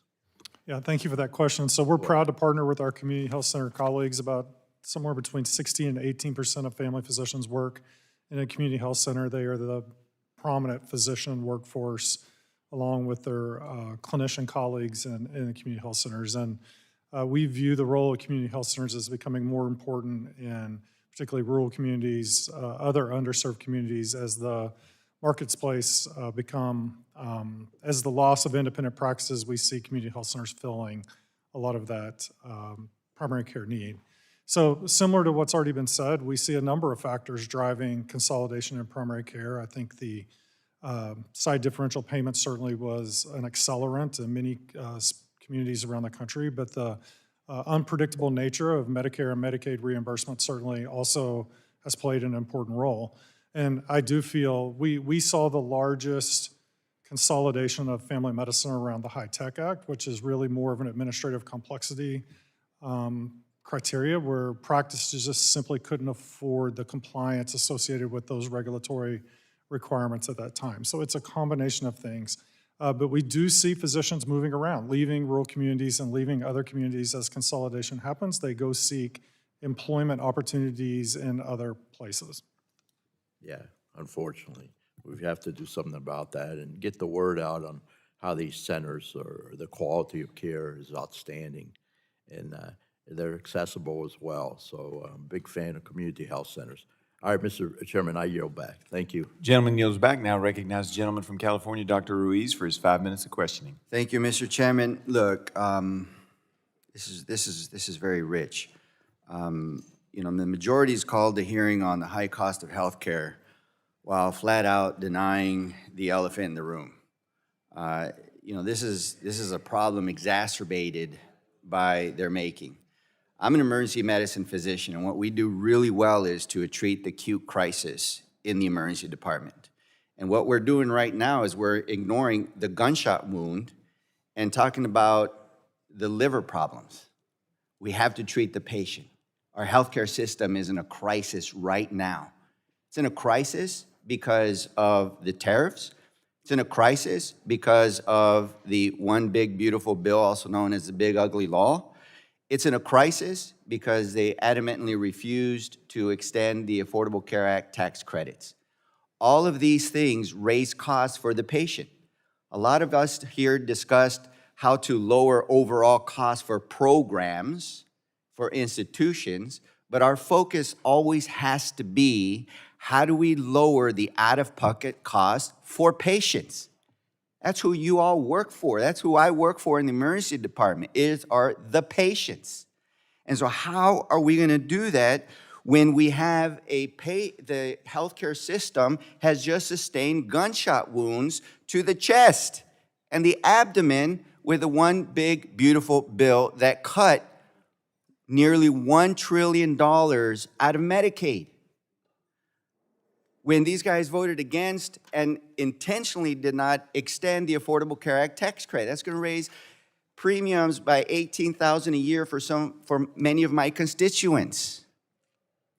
What happens when with those actions, you're gonna have 15 million more people uninsured. That's gonna be uncompensated care, sicker patients not able to go to the primary care, not able to look at price transparency. They don't give a shit about consolidation right now when they're sick. They need health care now. And when they don't get it because they can't afford their health insurance, or they just took it away because of the Medicaid cuts, they're gonna go where, Mr. Pollack? The emergency department. That's gonna be uncompensated care for you. Now, which departments do hospitals have to cut in order to manage their care? It obviously depends upon each individual hospital. but, Which are the departments that are not the money makers in a hospital?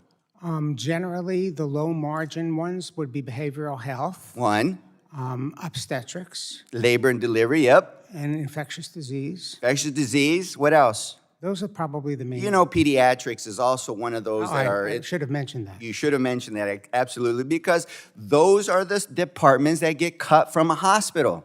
So it doesn't nobody gives a rat's ass whether they're on Medicaid or not. If you have Medicare, Medicaid, or private health insurance, if the hospitals don't provide those services, you're shit out of luck.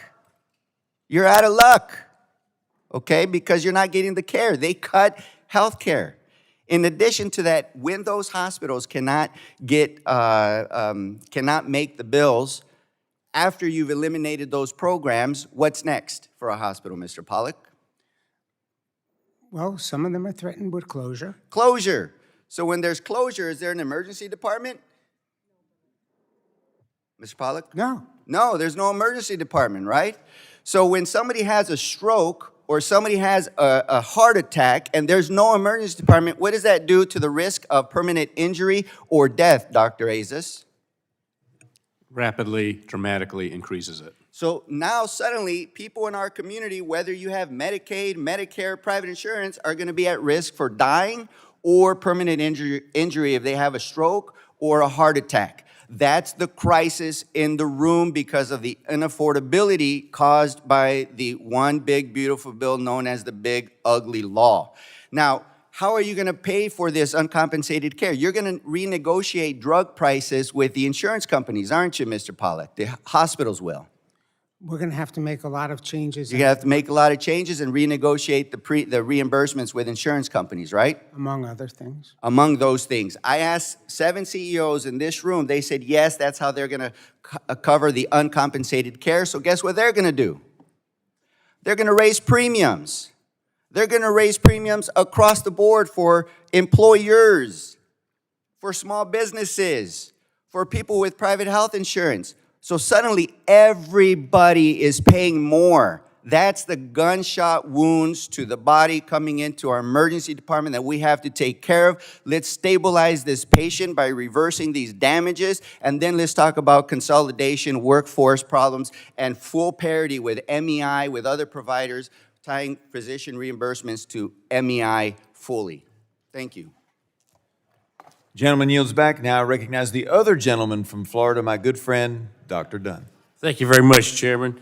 And thank you to our witnesses today for being here. I want to raise a bill I co-authored, if I may, H.R. 4299, the Protecting Patient Access to Cancer and Complex Therapies Act. This bill addresses the negotiation provisions in the IRA, the Inflation Reduction Act, that relate to drugs often administered or infused in independent community settings. this setting of care is one that we have to work to protect, as it provides critical points of access for patients across the country, delivering high quality of care in a cost-effective manner. Under the IRA provisions, the negotiation is synonymous to a direct reimbursement cut to providers who are already facing significant financial pressures. Recent analysis by Avalara Projects shows that on average, independent providers are going to face a 47% cut in their reimbursements. And this is, specifically a lot of Part B medicines. That makes stocking and administering these life-saving therapies a net loss, and forcing difficult financial decisions on physicians in that situation. This bill provides a very simple technical fix, replacing the direct provider reimbursement cut with a back-end rebate by the manufacturers to CMS. And this will allow the system and the patients to still see the benefit of price reductions while removing the physician from the equation. Without that fix, though, the lack of reimbursement is sure to become another critical factor, forcing consolidation again of care and more expensive and less patient-centric care. Dr. Azis, can you provide some perspective on what additional reimbursement cuts might mean for patients? Well, the physicians in America are in a crisis in terms of reimbursement and payment. As you've heard, costs are rising dramatically, whether it's the cost of insurance, the cost of rent, the cost of employees, the cost of everything we do to maintain our practices as a business and keep them open. And that crisis is what's accelerating further consolidation and independent practices to go out of business. So anything that will help prevent that from occurring is beneficial to the survival of independent practices. That was my experience in practice as well. Mr. Pollack, hospitals play a central role in providing care for complex and emergency cases. How are hospitals responding to this growing number of physician practices that are being acquired and consolidated for financial purposes? Yes, one of the things that's important to look at when you see this issue is that hospitals really are not the major drivers in acquiring physician practices. Over the last 4 years, the increase in in physician practices has been, acquisitions has been by private equity. Yeah, I've noticed that. And second to that has been medical groups. Third to that is insurers, and we're the last, 6% increase. Now, what's important to remember is that we recognize that physician employment is not the only model. And there are a lot of different ways to affiliate with our physician partners.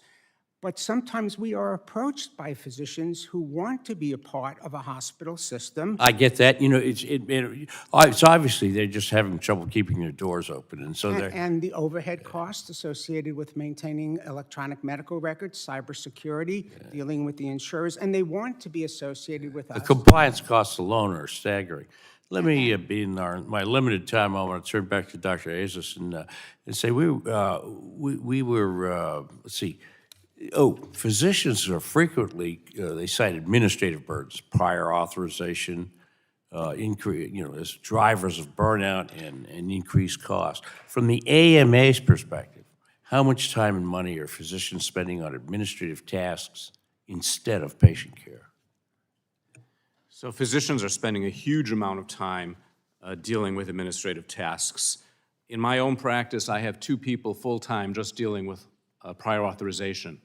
So I always tell my patients now that when I write a prescription, I consider it a recommendation because I don't know what's going to be filled, because we have to go through a prior authorization process frequently to get basic, long-standing generic drugs approved so that I can treat my patient's glaucoma or whatever the problem may be. It's absolutely frustrating.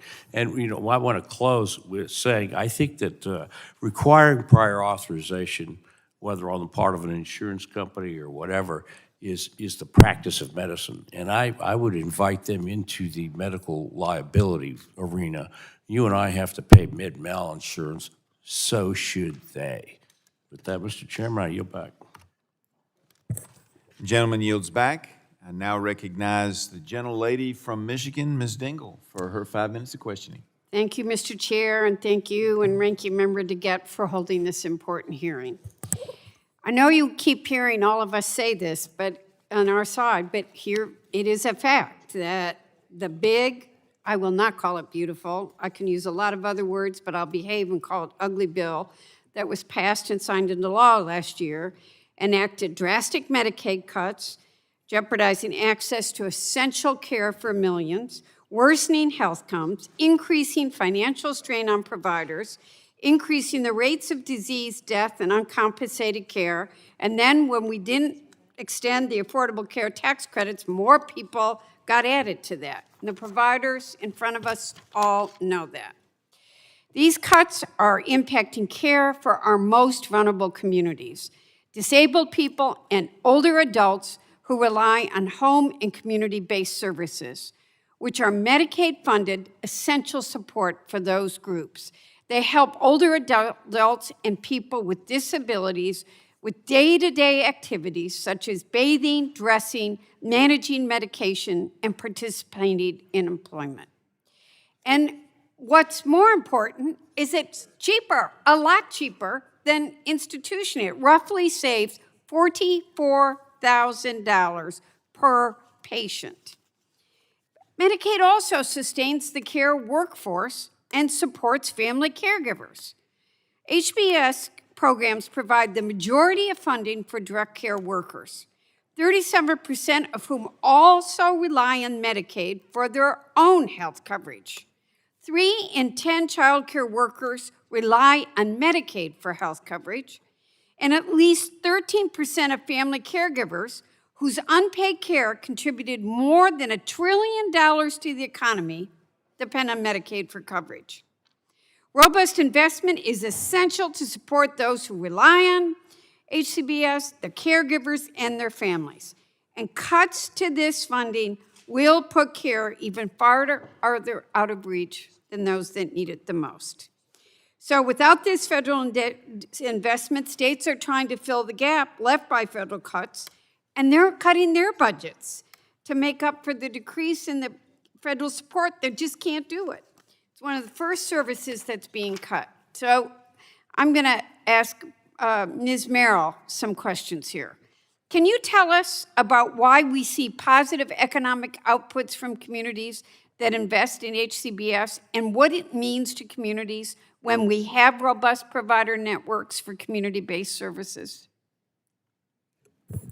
I appreciate that question because the investment in HCBS is a major boost for state economies. A study that was done just last year in Missouri found that an investment of $1.6 billion from 2022 to 2024 contributed almost $6 billion. Your question was, how does that happen? And it happens because when you invest in HCBS and people have jobs and they are supporting people with disabilities and their families, they're buying groceries, they're buying cars, they're saving to hopefully buy a house someday. It's just a crucial part of the economy. Providers are businesses, providers are spending money, providers are buying groceries. Providers are, contributing to the economy in just a completely wholesale way.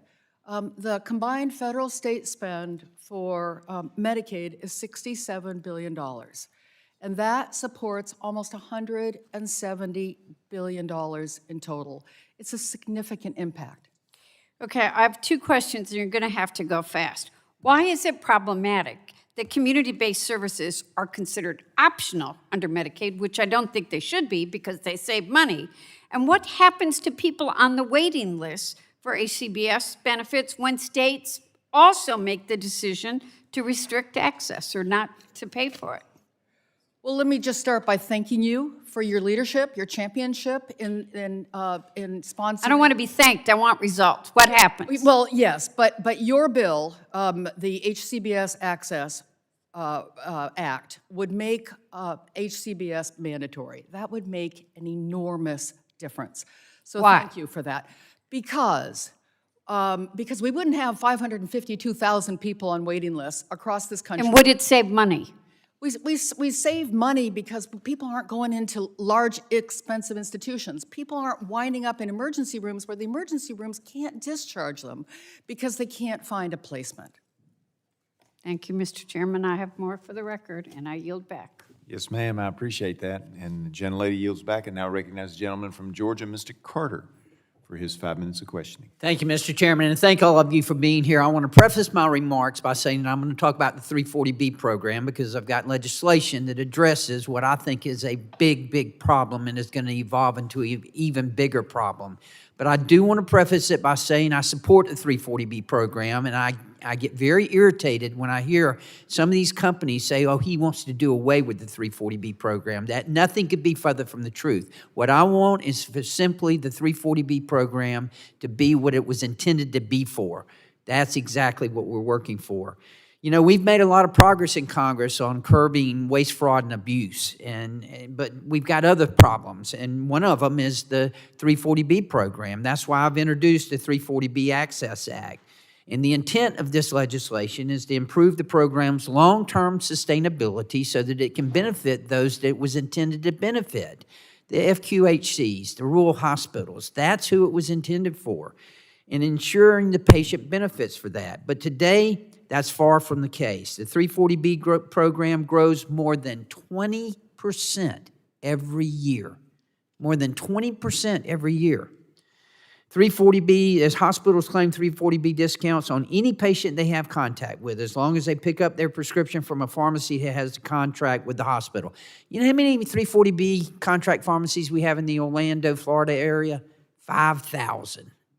5,000 in Orlando alone. The 340B hospitals are looking to capitalize on the nation's top tourist hub.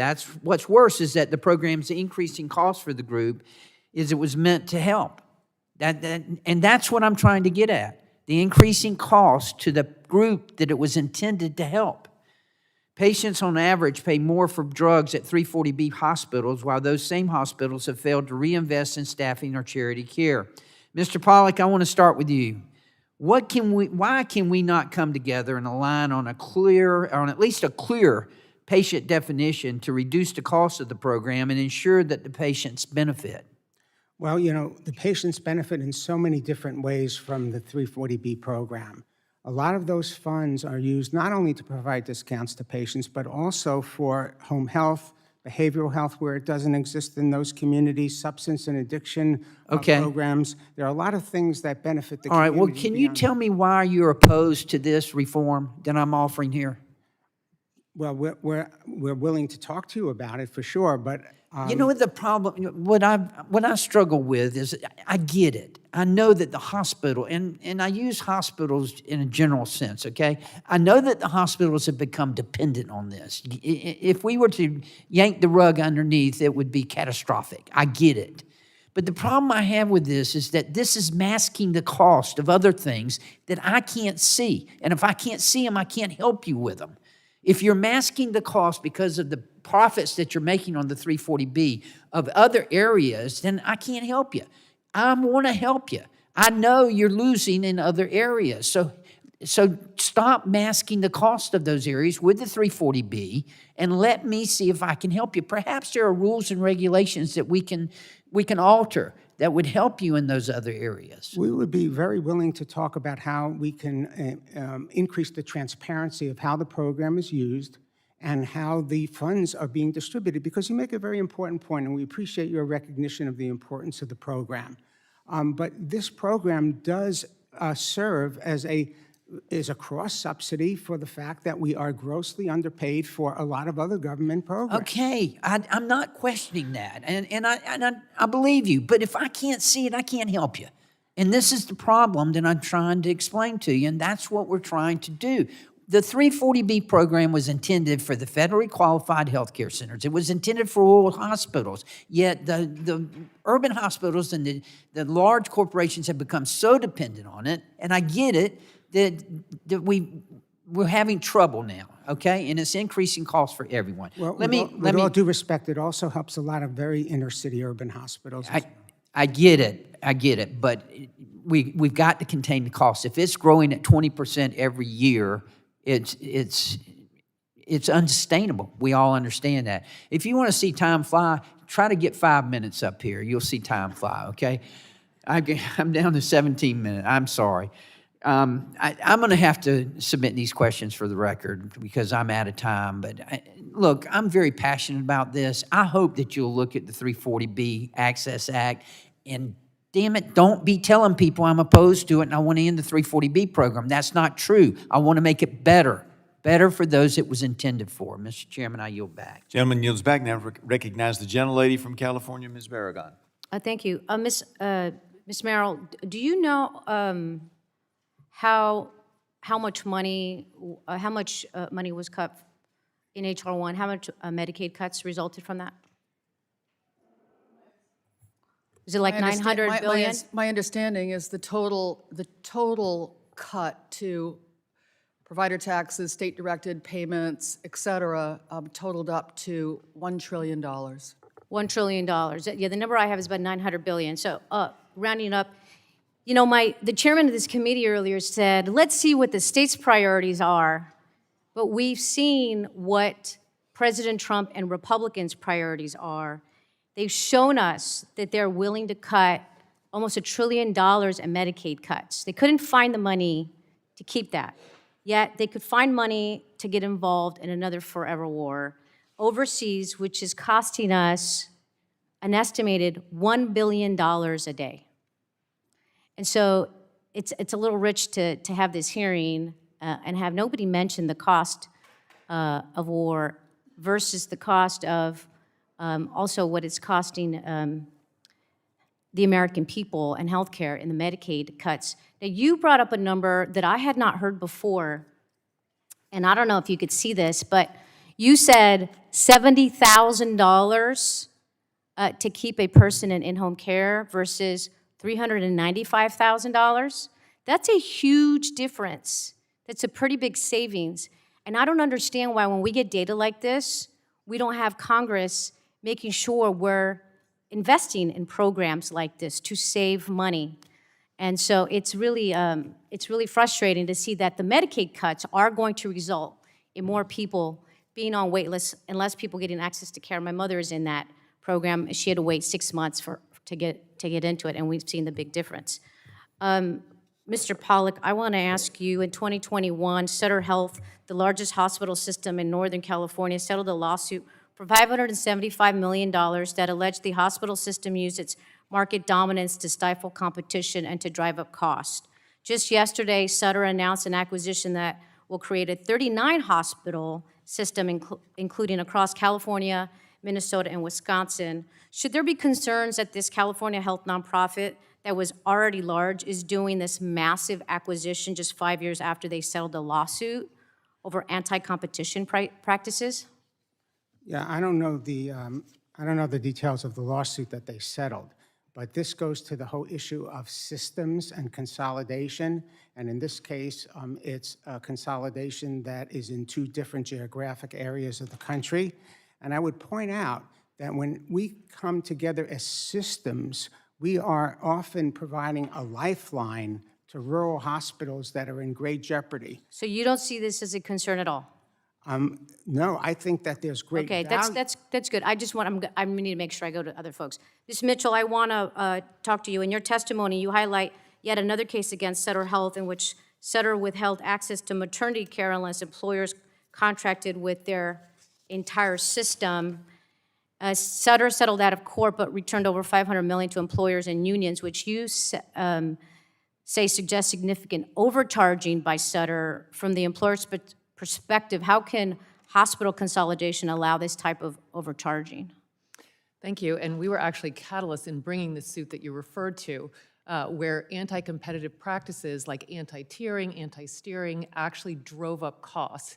The example that I cited was to access some of the maternity services, employers were required to buy the entire system, even if they didn't have employees in those areas. So it is highly problematic for these hospital systems to, first of all, consolidate and then participate in these anti-competitive contracting approaches. We are very concerned about this latest expansion. We believe that that will likely contribute to additional cost increases. And all of the data, all of the evidence shows that consolidation drives up prices between 3 and 60% with absolutely no benefit to quality or access. So I think it's very important to address consolidation as an affordability crisis. Great, thank you. Dr.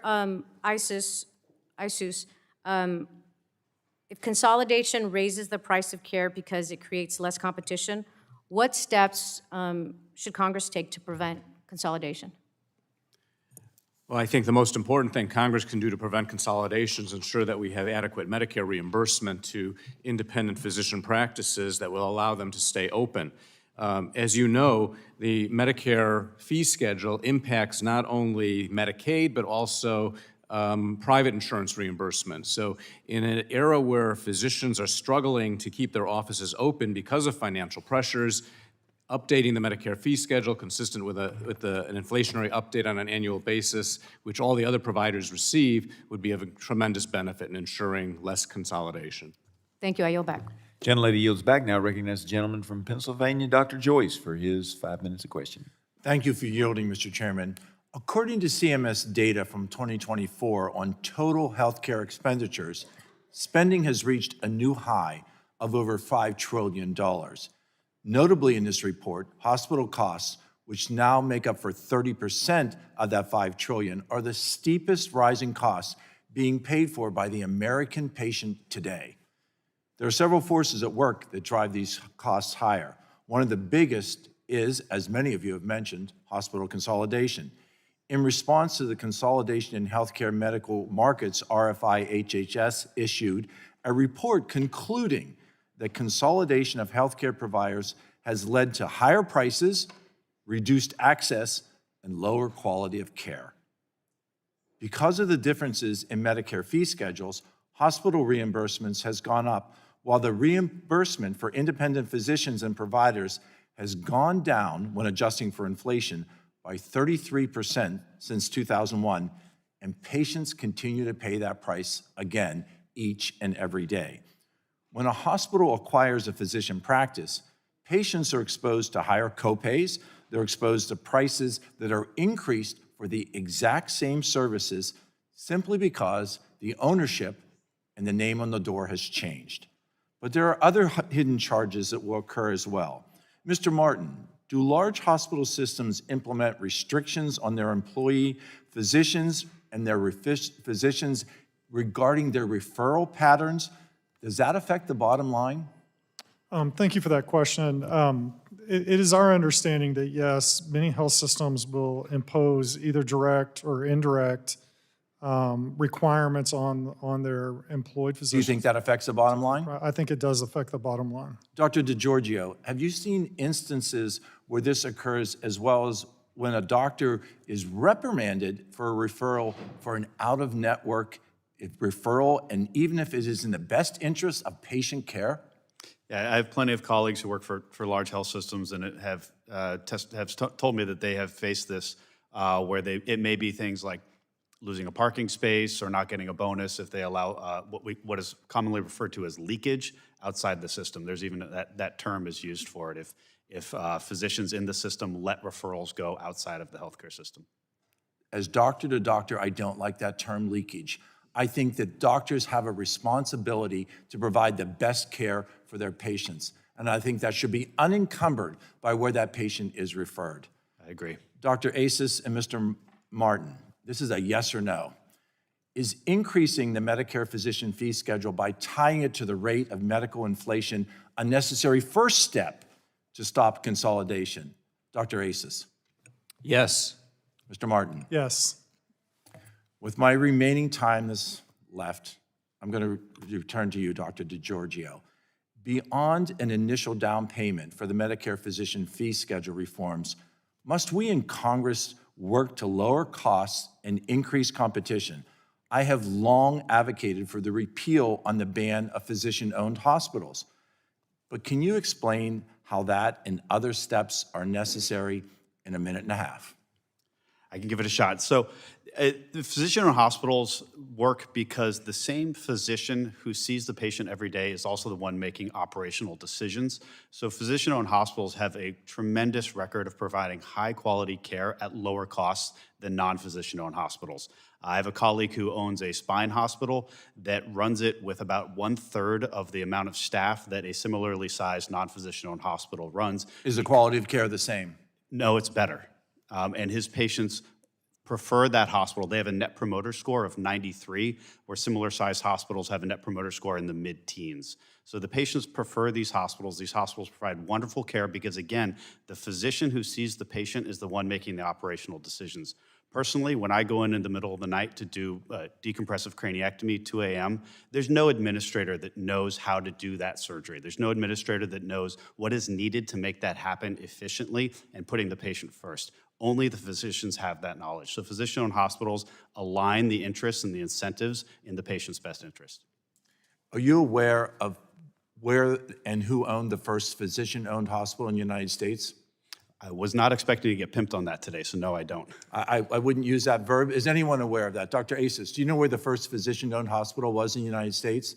I don't know. It was owned by Benjamin Rush, a physician who signed the Declaration of Independence. It is owned and was owned by a physician in the city of Philadelphia, Pennsylvania. It is a precedent that should be maintained. With that, Mr. Chairman, I yield the remainder of my time. Gentleman yields back. We could go into a long lecture on Dr. Rush, who also was a big about being in person to cast his vote on the Declaration of I Independence. would welcome that at another hearing. Another time. I now recognize the gentleman from Texas, Mr. Veazey, for his 5 minutes of questioning. Mr. Chairman, thank you very much. As my colleagues have made clear, we will all feel the impacts of Republicans stealing $1 trillion out of the American healthcare system. But on the topic of provider landscape in this country, I want to be very clear about how these cuts are going to devastate the physician workforce, which is already in crisis. Dr. Azus, would you agree that the United States is currently facing a physician shortage? And what does that mean? So we definitely are facing a physician shortage. As I mentioned in my opening comments, we're expecting a shortage of 86,000 within 10 years, and we already are facing that shortage. And what it means right now is it makes it much more difficult for patients who need care to get appointments, simple as that. When my spouse needed to be evaluated by a neurologist, it was a 6-month wait, and that's being well connected in the community. So if that's happening to me, it's happening to my patients as well. Yeah, absolutely. People already have to wait a lot longer, travel further, pay more for care, if they can get it at all. And instead of fixing the problem, last year's big ugly bill made it worse in two specific ways. First, it makes it harder to become a doctor. Today, the average cost of 1 year of medical school in the U.S. is about $60,000. On the high end, it will cost you well over $100,000 per year. When all is said and done, going to medical school can set you back $500,000. But the big ugly bill capped the amount that a medical student can borrow from the federal government at about $50,000 a year.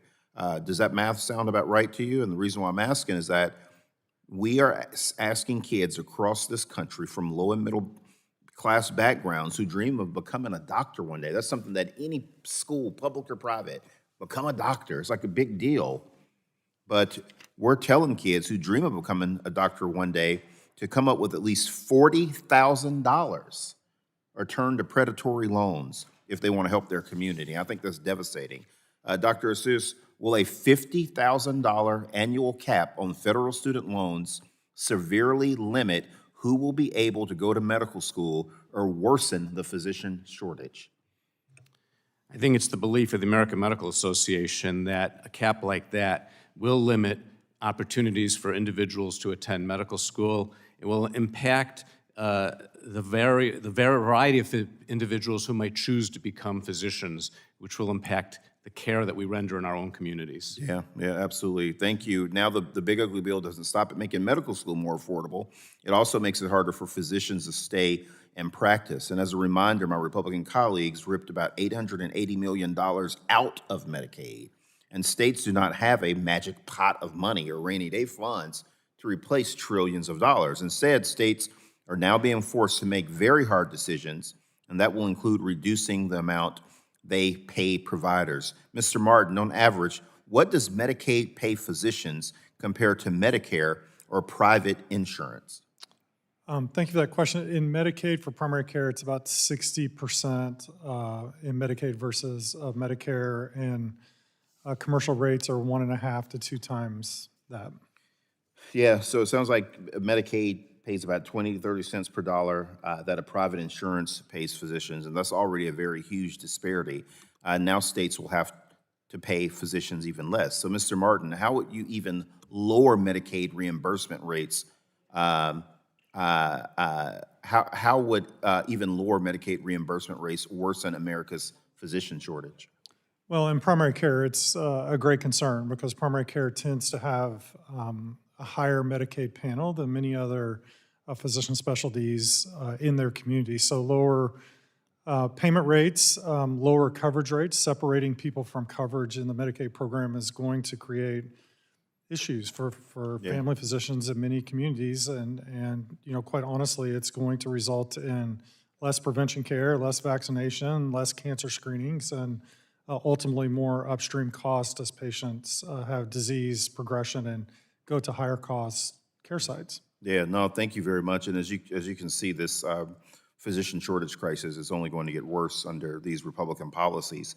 It worries me. You know, we think about, you know, tech workers and the shortage that we've had in that space. We think about ag workers. We may have to start looking for some way how we're going to do more visas to bring more doctors over, because cap-in rates and these Medicaid reimbursement rates, they're not going to help us recruit or maintain more doctors in our system. Thank you, Mr. Chairman. Gentleman yields back and now recognize the gentlelady from Iowa, Dr. Miller Meeks. Thank you, Mr. Chairman, and I want to thank our witnesses for testifying before the subcommittee today. Today's hearing is critically important because every policy discussion are real patients. Employers trying to provide health insurance, families trying to afford care, seniors managing chronic conditions, and providers working to keep their doors open in increasingly complex systems. Over the past decade or so, we've seen significant consolidation across the healthcare system, especially after the passage of the Unaffordable Care Act, and particularly among hospitals and large health systems. At the same time, Medicare physician reimbursement has declined by over 30% in inflation-adjusted dollars since 2001. If we continue on the current path, we're not just cutting payments, we are cutting access. In rural Iowa, we don't have an excess of providers. When one closes, patients have to drive hours for care. A 2 to 3% cut in Washington can mean the difference between staying open and shutting down in a small town. Dr. Azus, as both board-certified ophthalmologists who practiced outside of large health systems and in rural areas, we've experienced how many small, rural, and independent practices struggle to participate in value-based care models. Can you tell me, are there payment models that would be more accessible without disadvantaging independent providers, who are often the ones in small towns? So as a fellow ophthalmologist, I can tell you that we don't really understand what value-based care models are for ophthalmology, unfortunately. There are not a lot of opportunities for ophthalmologists to participate in a value-based care model. In reality, as you know, ophthalmology in particular is episodic care. People come in annually for an examination. If they have more significant disease, such as glaucoma or diabetic eye disease, we may see them every 3 to 4 to 6 months. Let me ask that. You mentioned episodic care. Are there procedures that could, and once were done in a physician's office, that would be less costly to the patient and to the healthcare system overall that are now done in hospital outpatient departments? Well, absolutely. I mean, as we see consolidation taking place and physician practices being acquired or physicians working for the hospitals, if you go in for an eye examination at a large system in my area, the cost is double what it costs when you come into my own office. Mrs. Mitchell, can you speak to the impact of hospitals acquiring physician practices and entering into employment arrangements that may exceed fair market value or be commercially unreasonable, and how Congress should address these practices to protect affordability and competition? Yes, our members want to pay more for independent physicians because we know that it leads to better referrals based on quality, it leads to lower costs, and the distortion of pricing in hospitals is highly problematic. When you look at site-neutral payments, we could save billions of dollars by just charging the same price from a hospital-owned facility to a non-hospital facility. I mean, a Band-Aid is a Band-Aid, a CT scan is a CT scan, and yet they are upcharging because they can. We would like to have those fair prices. Thank you. Dr. DiGiorgio, my apologies, you and I both strongly agree that Section 6001 of the Unaffordable Care Act and Stark Law create an untenable double standard. As you say, why should independent doctors be subjected to prohibitions on self-referrals when corporations aren't? How have these policies changed provider behavior to incentivize vertical consolidation and higher costs? Right, the compliance burden alone for Stark Law is immense. I have a colleague who's a spine surgeon. He just wanted to purchase his own MRI machine. He hired 3 lawyers and got 5 different opinions on whether or not he was violating Stark Law. So just the compliance costs on Stark are immense. And then, of course, with the site of service differential, by banning physicians from owning hospitals, we cannot participate in those facility fees. We are shut off from the facility fees. Even ambulatory surgery centers, which are almost identical to hospitals, charge significantly less and do not get the hospital outpatient department facility fees. Many neurosurgical procedures can be done in ASCs much cheaper than in hospitals, but we are not allowed to participate in owning those hospitals. Thank you. And Mr. Pollack, the declining fee schedule, conversion factor, and rising hospital base rates are not an accident, but a result of policy choices made by Congress in MACRA of 2015. For the record, I'm going to submit these questions for the record to have you answer them. The primary base hospital rate payment for inpatient services has increased by 30% since 2016. The outpatient service base rate has increased by 26% since 2016. Meanwhile, the physician-based payment rate has declined over the same time. Shouldn't we have Medicare Economic Index and inflation adjustment for physicians? It's high time that we do to ensure we have access. With that, Mr. Chair, I yield back. Gentlelady yields back, and now recognize the gentleman from Ohio, Mr. Landsman, for his 5 minutes of questioning. Thank you, Mr. Chair, and the ranking member for the hearing, and for all of you for being here. We appreciate it. I want to focus on the healthcare crisis and get the thoughts of a couple of you.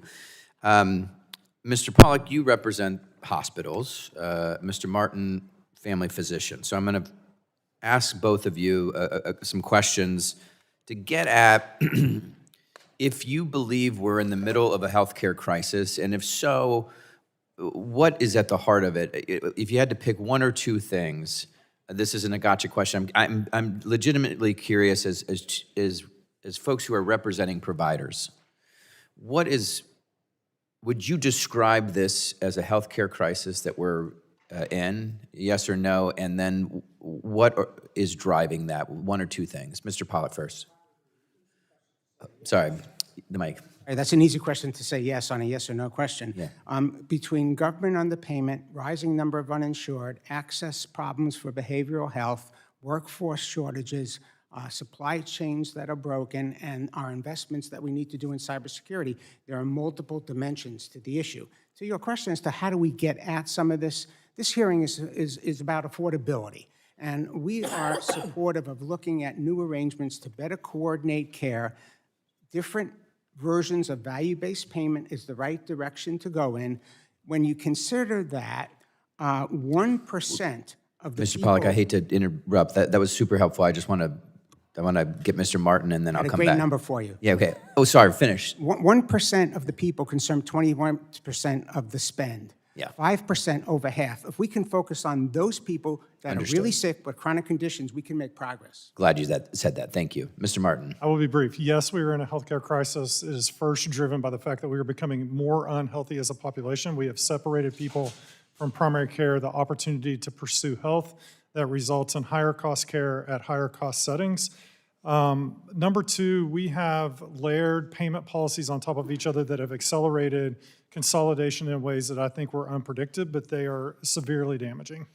I agree. I appreciate the answers and agree based on my conversations with hospitals and physicians and folks close to the ground, that it is a combination of several things. You mentioned, Mr. Pollack, a couple, and Mr. Martin, you, I think, reiterated some of those. One being there is the underpayment issues, which we could address. I mean, we could immediately, as the United States Congress, increase at least the Medicare, Medicaid reimbursement rates, the way in which we pay physicians. We could do that immediately, and I would support that. I think that would make a huge difference.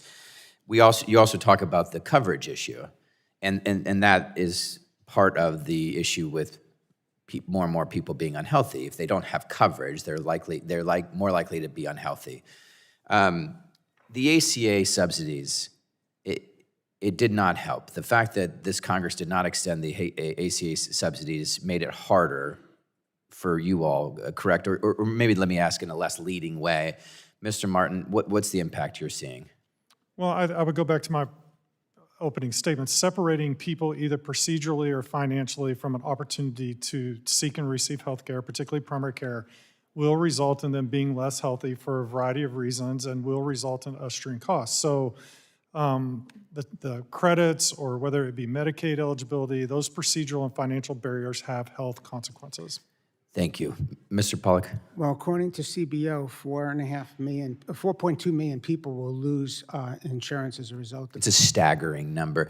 I got a minute left on the Medicaid cuts, because you take $1 trillion out of the system, which is what we're seeing with the Medicaid cuts. $1 trillion in Medicaid cuts. Mr. Pollack, what are the hospitals, how are they reacting? Well, they're putting together scenarios to determine how best to adjust to that, with the hope that perhaps we can get some of that reconsidered. What does adjust mean?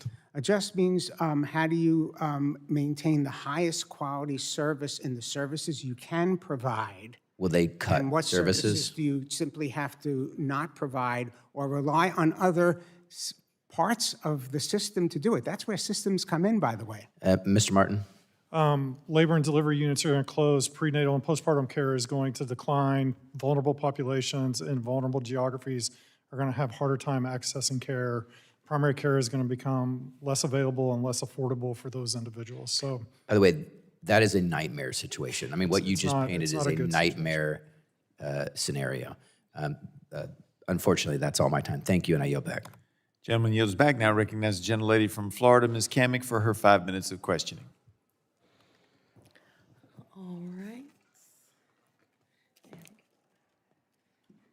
The real purpose in her poster is to make sure you don't have to see the ugly face of the chairman. I'm just saying. Thank you for your graciousness, Mr. Chairman. And thank you to our witnesses for appearing before us today. Throughout this affordability series, we have examined the drivers of what patients ultimately pay. And today's focus on the provider landscape is really a cornerstone of the discussion, so I'm excited to be having it today. But as we all know, families across the country are paying more for healthcare, whether it is higher out-of-pocket costs, higher premiums, and ultimately they're seeing fewer and fewer choices of where they can receive care and when they can receive care. Now, a major trend that we're seeing is consolidation across hospitals and physician practices, and we're hearing that integration improves coordination and expands access, but for so many patients and so many of my constituents, they're seeing the opposite. It's not what that feels like. It feels like they're getting worse outcomes as consolidation increases. In market after market, consolidation is followed by fewer independent providers, less competition, and fewer real options. And in some cases, patients are paying more for the exact same service simply because of where it is delivered. Now, Congress has taken steps to improve transparency, but transparency alone does not create competition. In highly consolidated markets, it can just as easily become a tool to raise prices as lower them. Now, at the end of the day, patients don't really care which part of the system is responsible. They just know that they're paying more, getting fewer choices, and that the system continues to be broke. Now, as we hear from witnesses, I think it's important that we separate theory from reality and we focus on what patients are actually experiencing. So I'm going to start with you, Mr. Pollack. In our last hearing, we heard that vertical and horizontal integration improves care coordination and expands access. But in market after market, as I just said, consolidation is immediately followed by higher pricing and fewer independent providers. So I'm going to ask you directly, How is consolidation supposed to lower prices for patients when the evidence consistently shows that prices go up after hospitals merge or acquire physician practices? You know, I know some people may say that, but for the research that we've done, we've actually seen operating costs reduced as a result of systems coming together by minus 3.3%, and we've actually seen revenue decrease per adjusted admission. Now, the issue, Congresswoman, is that doesn't always get passed on to the patient. That's the problem. Because there's an insurer in between that sets the rates. We've also seen, by the way, quality improve, according to articles in the Journal of American Medicine, where we have seen a reduction in readmissions and a reduction in mortality measures as a result of systems coming together. And again, as I said earlier, systems are a lifeline for hospitals that may not survive on their own, especially in rural areas. I think the data points to a completely opposite scenario than what you just painted, but I'm going to direct to Dr. Do I have to do it with the Italian hand gesture too? That does help, yes, absolutely. How do you say it? DiGiorgio. What you said. Would you like to respond to that? Yeah, there's some studies that show that the volume of services and the intensity of services do go up with acquisition of private physician practices. I believe the latest number I read was about 14% increase in Medicare spending alone with acquisition of independent practices. And your chart there, it should be pointed out that while hospitals are 31% of that spending, about 75% of the physician and clinic spending is actually owned by the hospital, and a significant amount of the retail prescription drug spending is also going to the hospital, largely through their 340B program. So hospitals actually take up a lot more of that chart than is let on. We were trying to be nice with the chart. But I think that that is very important for folks back home watching what you just said to get clarity in this. Now, I know my time is running out, so I'm gonna jump to you, Ms. Mitchell. Employers supported price transparency so patients and purchasers could compare prices and make informed decisions. But in highly consolidated markets where one or two systems dominate, have you seen cases where transparency simply allows dominant systems to see competitors' pricing and adjust their prices upward? We are concerned about that. We think transparency is absolutely necessary, but insufficient. It takes the large purchasers to actually use that information to negotiate better rates. That is extremely challenging in consolidated regions. I will also say all of the evidence we have shows that consolidation only drives up prices without any corresponding improvement in care. And it's interesting that they say that operating costs go down because that just means that there may be more savings at the hospital, but that is certainly not being passed on to anyone paying a bill. Yeah, so just to put a button on it with the last 10 seconds that I have, as consolidation increases, access goes down, prices that the consumer pays go up, and even though they say that they're saving money in their system, that's really going towards their profits. And so I think in the end, it's just a broken system that continues to perpetuate, correct? I would agree. And if they are generating savings, they should come to patients and purchasers. 100% agree with that. I yield back. Gentlelady yields back and now recognize the gentleman of Louisiana, Mr. Carter, for his 5 minutes of questioning. Thank you, Mr. Chairman, Ranking Member, for holding this hearing, and thank you to all of our witnesses for joining us here today. Under the failed leadership of Secretary Kennedy and the Trump administration, we've seen some of the largest cuts to Medicaid in history. ACA premiums have skyrocketed for families and small business owners. The dangerous misinformation and vaccines have grown rapidly. As a father of two sons, I empathize with the healthcare providers navigating this difficult landscape of misinformation and the parents, especially first-time parents, looking for evidence-based guidelines and recommendations to protect their children from preventable diseases and to keep them safe and healthy. Dr. Azus, given Monday's court decision to halt Secretary Kennedy's and the ACIP's damaging childhood vaccine schedule changes, parents and providers alike will be relying on trusted medical societies like the American Medical Association and the American Academy of Pediatrics to provide them with reliable information. How will the recently announced collaboration between AMA and vaccine integrity projects help prevent help parents make informed, evidence-based decisions, and how will it help clinicians communicate the safety and efficacy of vaccines? Thank you for that question. As you know, physicians need evidence-based vaccine guidelines that they can trust and that they can use to confidently advise our patients. And that's why the AMA is working with the Vaccine Integrity Project, so we will be able to restore a transparent, evidence-based process for vaccine recommendations. In particular, we will be doing a structured review to assess vaccine safety and effectiveness for the upcoming 2026 to 27 respiratory virus flu season and others. And we'll be convening other medical organizations as well as public health and healthcare organizations to develop a comprehensive set of guidelines for vaccine use. I recently encountered one of my own patients who has a newborn and was telling me that she was afraid to go to her Mommy and Me classes because she was uncertain whether the other children in the Mommy and Me class would be vaccinated. And along that line, I don't want to cut you off, I got a little bit of time. Is it safe to assume that the public has lost confidence in CDC and HHS in these policies? I think it's clear that the public needs an independent organization like the AMA and the And would you also agree that having the collaboration between the organizations that I've mentioned and you mentioned are critical to restore that confidence? Yes. I'd like to enter to the record, Mr. Chair, 3 articles by unanimous consent that speak to these issues. The New York Times and Talking Points about vaccines, pediatricians navigate the sea of misinformation. CNN, hospitals fighting measles confront a challenge. Few doctors have seen it before. And the Washington Post, Judge Holt's RFK Jr.'s vaccine overhaul, citing a flawed process. What we'll do is we'll take a look at those real quick and then probably do it at the end, but I don't see any objection. I assume they're all timely. I always ask. They are very timely, sir. Okay. Thank you. I expect they will be, but we'll have our team take a look at them if you can pass them to us. I trust your judgment, sir. Thank you. There you go. Thank you. Dr. Seuss, can you share the challenges your members are facing with the current climate of vaccine misinformation and fear? Well, I think as I indicated, patients are confused.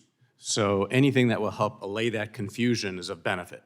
So they need to trust their physicians, and they need to trust that physicians will be using science and appropriate measures to advise them and ensure that they understand what vaccines are needed and when.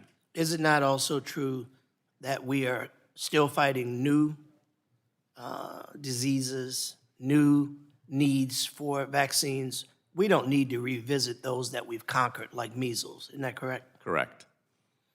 How bad is the measles epidemic that we see in our country as a result of a removal or a stepping away from the efficacy of vaccinations? Well, as you know, we're having measles popping up all over the country. Most recently, we had nearly 1,000 cases in South Carolina. So Is that directly attributed to the fact that people are moving away from vaccines?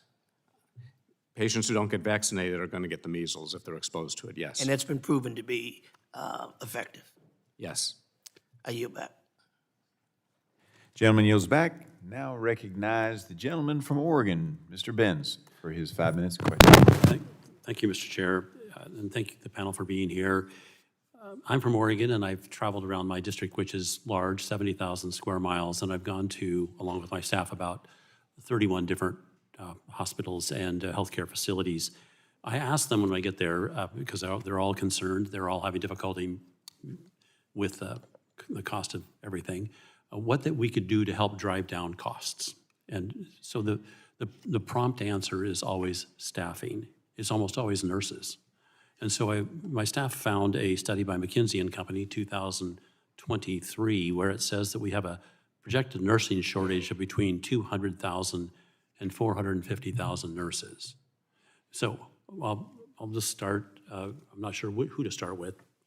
Mr. Martin, does that sound right? Is this a surprise to you? It is not a surprise to me. There are healthcare shortages in physicians and nurses and med techs and lab techs. It's a well documented that there's a healthcare professional clinician shortage across the country. Okay, so what do we do about it? I'm What's sorry? the solution?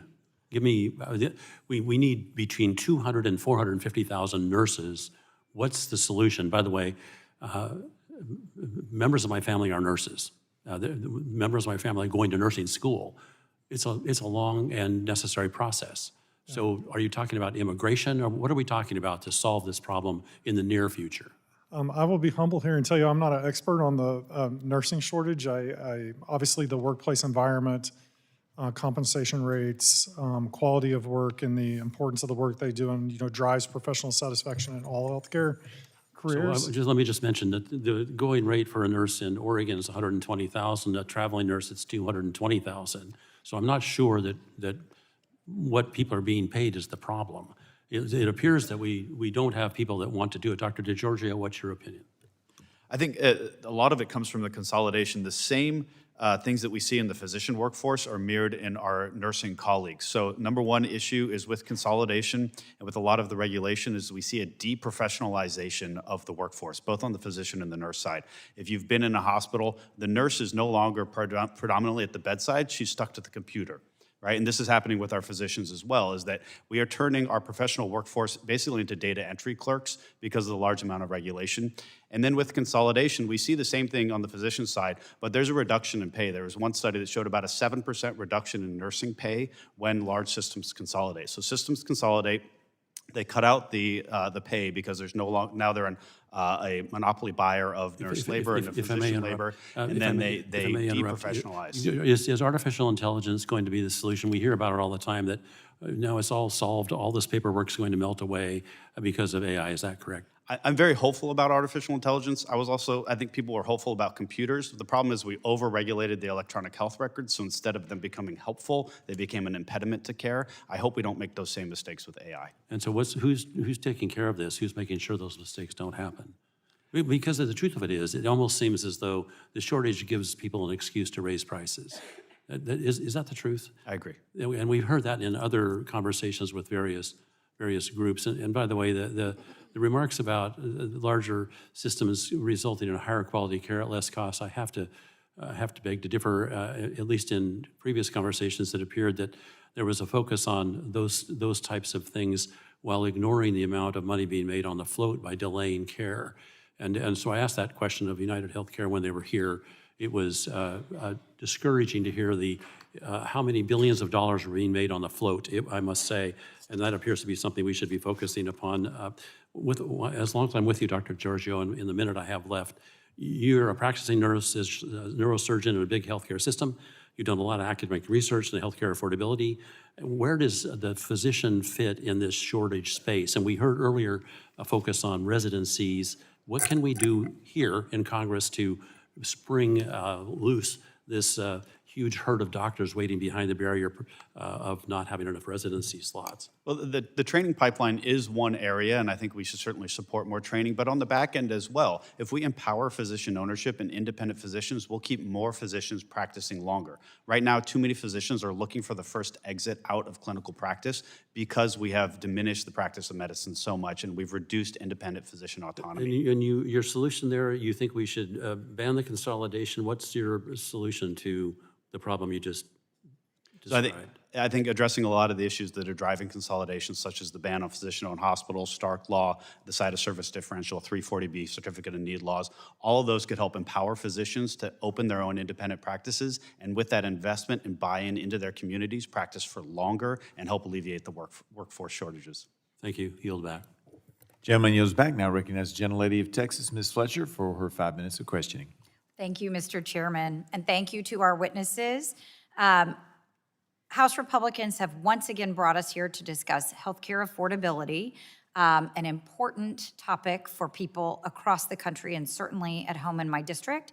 But this hearing is really looking to shift the blame from this Congress and this administration for the healthcare affordability crisis that we're experiencing. And certainly there are a lot of important drivers, but as many of my colleagues have already said today, we cannot have any discussion about healthcare affordability without acknowledging that over the last year, this Congress has voted time and again And it is Republicans in this Congress who have cast vote after vote to increase healthcare costs in the so-called One Big Beautiful bill that cut Medicaid, and in turn, because the cuts were so big, cut Medicare too, and by failing to extend the Affordable Care Act's enhanced premium tax credits.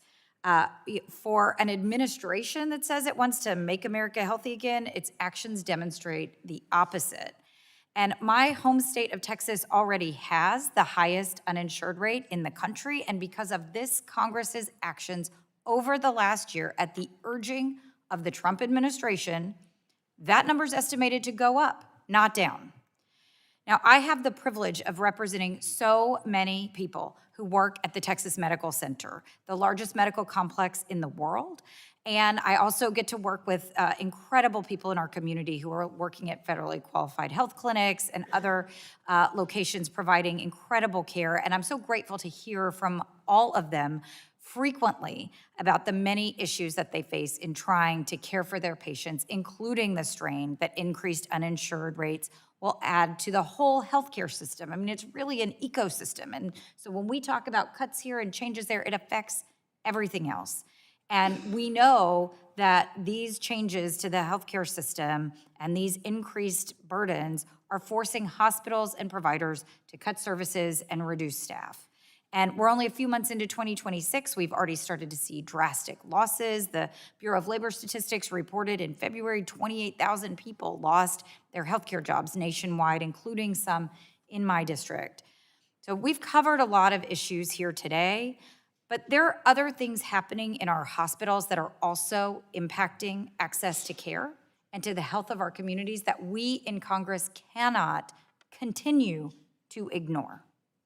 In fact, they arise not from the main topics that we have covered today, but from other policy decisions in Washington, including the Trump administration's immigration policies. We just heard about the nursing shortage. President Trump instituted a new $100,000 fee for H-1B visas, which are the visas that many healthcare workers rely on. This policy is going to make it harder, not easier, to get a robust healthcare workforce. But I want to focus with the time that I have left on another. The Trump administration has ended a long-standing policy that prevented immigration enforcement actions in sensitive areas, including hospitals.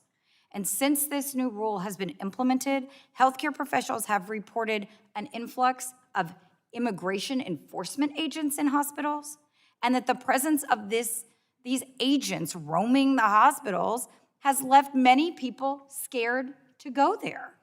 And recently, federal health officials agreed to give immigration enforcement officials access to a Medicaid database that includes enrollees' addresses and citizenship status. And despite a court challenge, the courts are allowing this policy to move forward, and that is creating fear in our immigrant communities.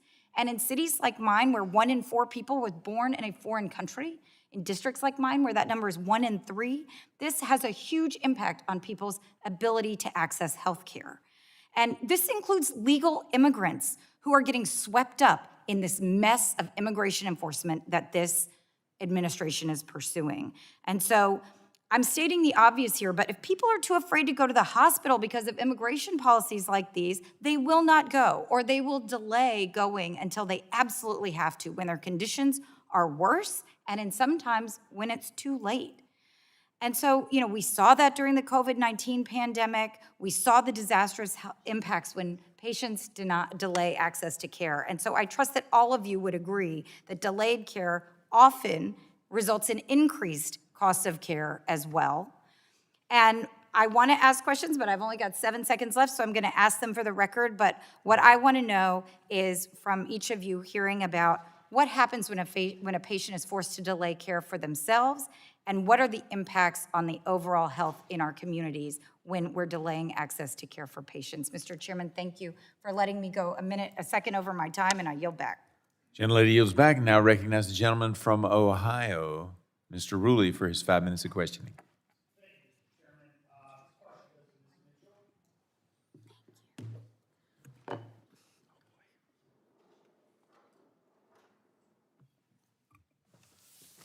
How are we doing now? Thank you, Mr. Chairman. This question goes to Ms. Mitchell. The Department of Justice is suing Ohio Health over anti-competitive practices, alleging their use of all or nothing contracts or leveraging their market power to force plan sponsors to include all Ohio Health hospitals in the network at the expense of affordability. This led to Ohioans paying more for benefits with no increase in quality of care. So my question is almost a two-part question. Ms. Mitchell, is there something that your members are seeing today that is impacted by this Ohio Health maneuver? Should employees pay more because a hospital system has a monopoly on power, or is there alternative paths that we could choose? Well, I can't speak to that specific case, but we see that regularly across the country. When hospitals consolidate and you want access to any member of that system, it is harder to do that at a fair price when they are consolidated. And there have not been benefits in terms of better quality or access. So there's no example you could see in the country that would prove opposite of that? Not that I can think of. Well, thank you so much, Ms. Mitchell. With that, Chairman, I yield my time. Gentleman yields back. Now recognize the gentlelady from Indiana, Ms. Houchin, for her 5 minutes of questioning.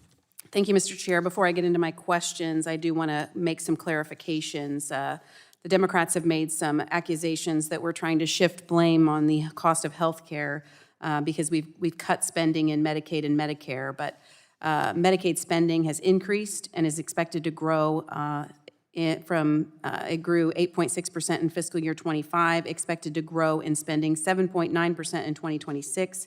Medicare spending is projected to accelerate to 5.4% growth in spending annually through 2030. So it is simply incorrect to state that House Republicans are cutting spending, even if we are spending less. Medicare and Medicare spending is still increasing. Thank you to the witnesses for being here. Healthcare costs are a top financial concern for American families. I won't deny that. 1 in 3 Americans are cutting back on daily spending to cover medical bills. Families are delaying major milestones, such as buying homes or having children, because of rising premiums. We do not have a functioning healthcare system currently. That has been driven in large part by the institution of Obamacare and principles that took the doctor and patient relationship and put in a great deal of middlemen. I consistently hear the same issues from providers in Indiana. They're being squeezed from multiple directions simultaneously. Payment rates for Medicare have fallen roughly 33% in real terms since 2001, while practice costs are climbing. Administrative burdens consume resources that should be going to patient care. And the consolidation of market power in both the payer and provider markets is eliminating the independent practices that historically kept costs competitive and care personal. This is the third hearing we've had on affordability. I think it may be the most consequential because the provider landscape is where these issues meet real patients. Dr. Azus, in your testimony, you note that practice costs rose roughly 63% over the same period that Medicare physician payments declined by roughly 33%, putting an increasing strain on independent practices and threatening patients' access to care, particularly in rural parts of the country. From your perspective, how is this sustained gap affecting patients' ability to access timely quality care? What specific actions should Congress take to stabilize physician practices and prevent further disruptions? Thank you. So as I've noted, the decrease in real payment for Medicare services is accelerating independent physicians to close their offices or to sell their practices to private equity or to be employed by large systems. So, the access is definitely impacted by that.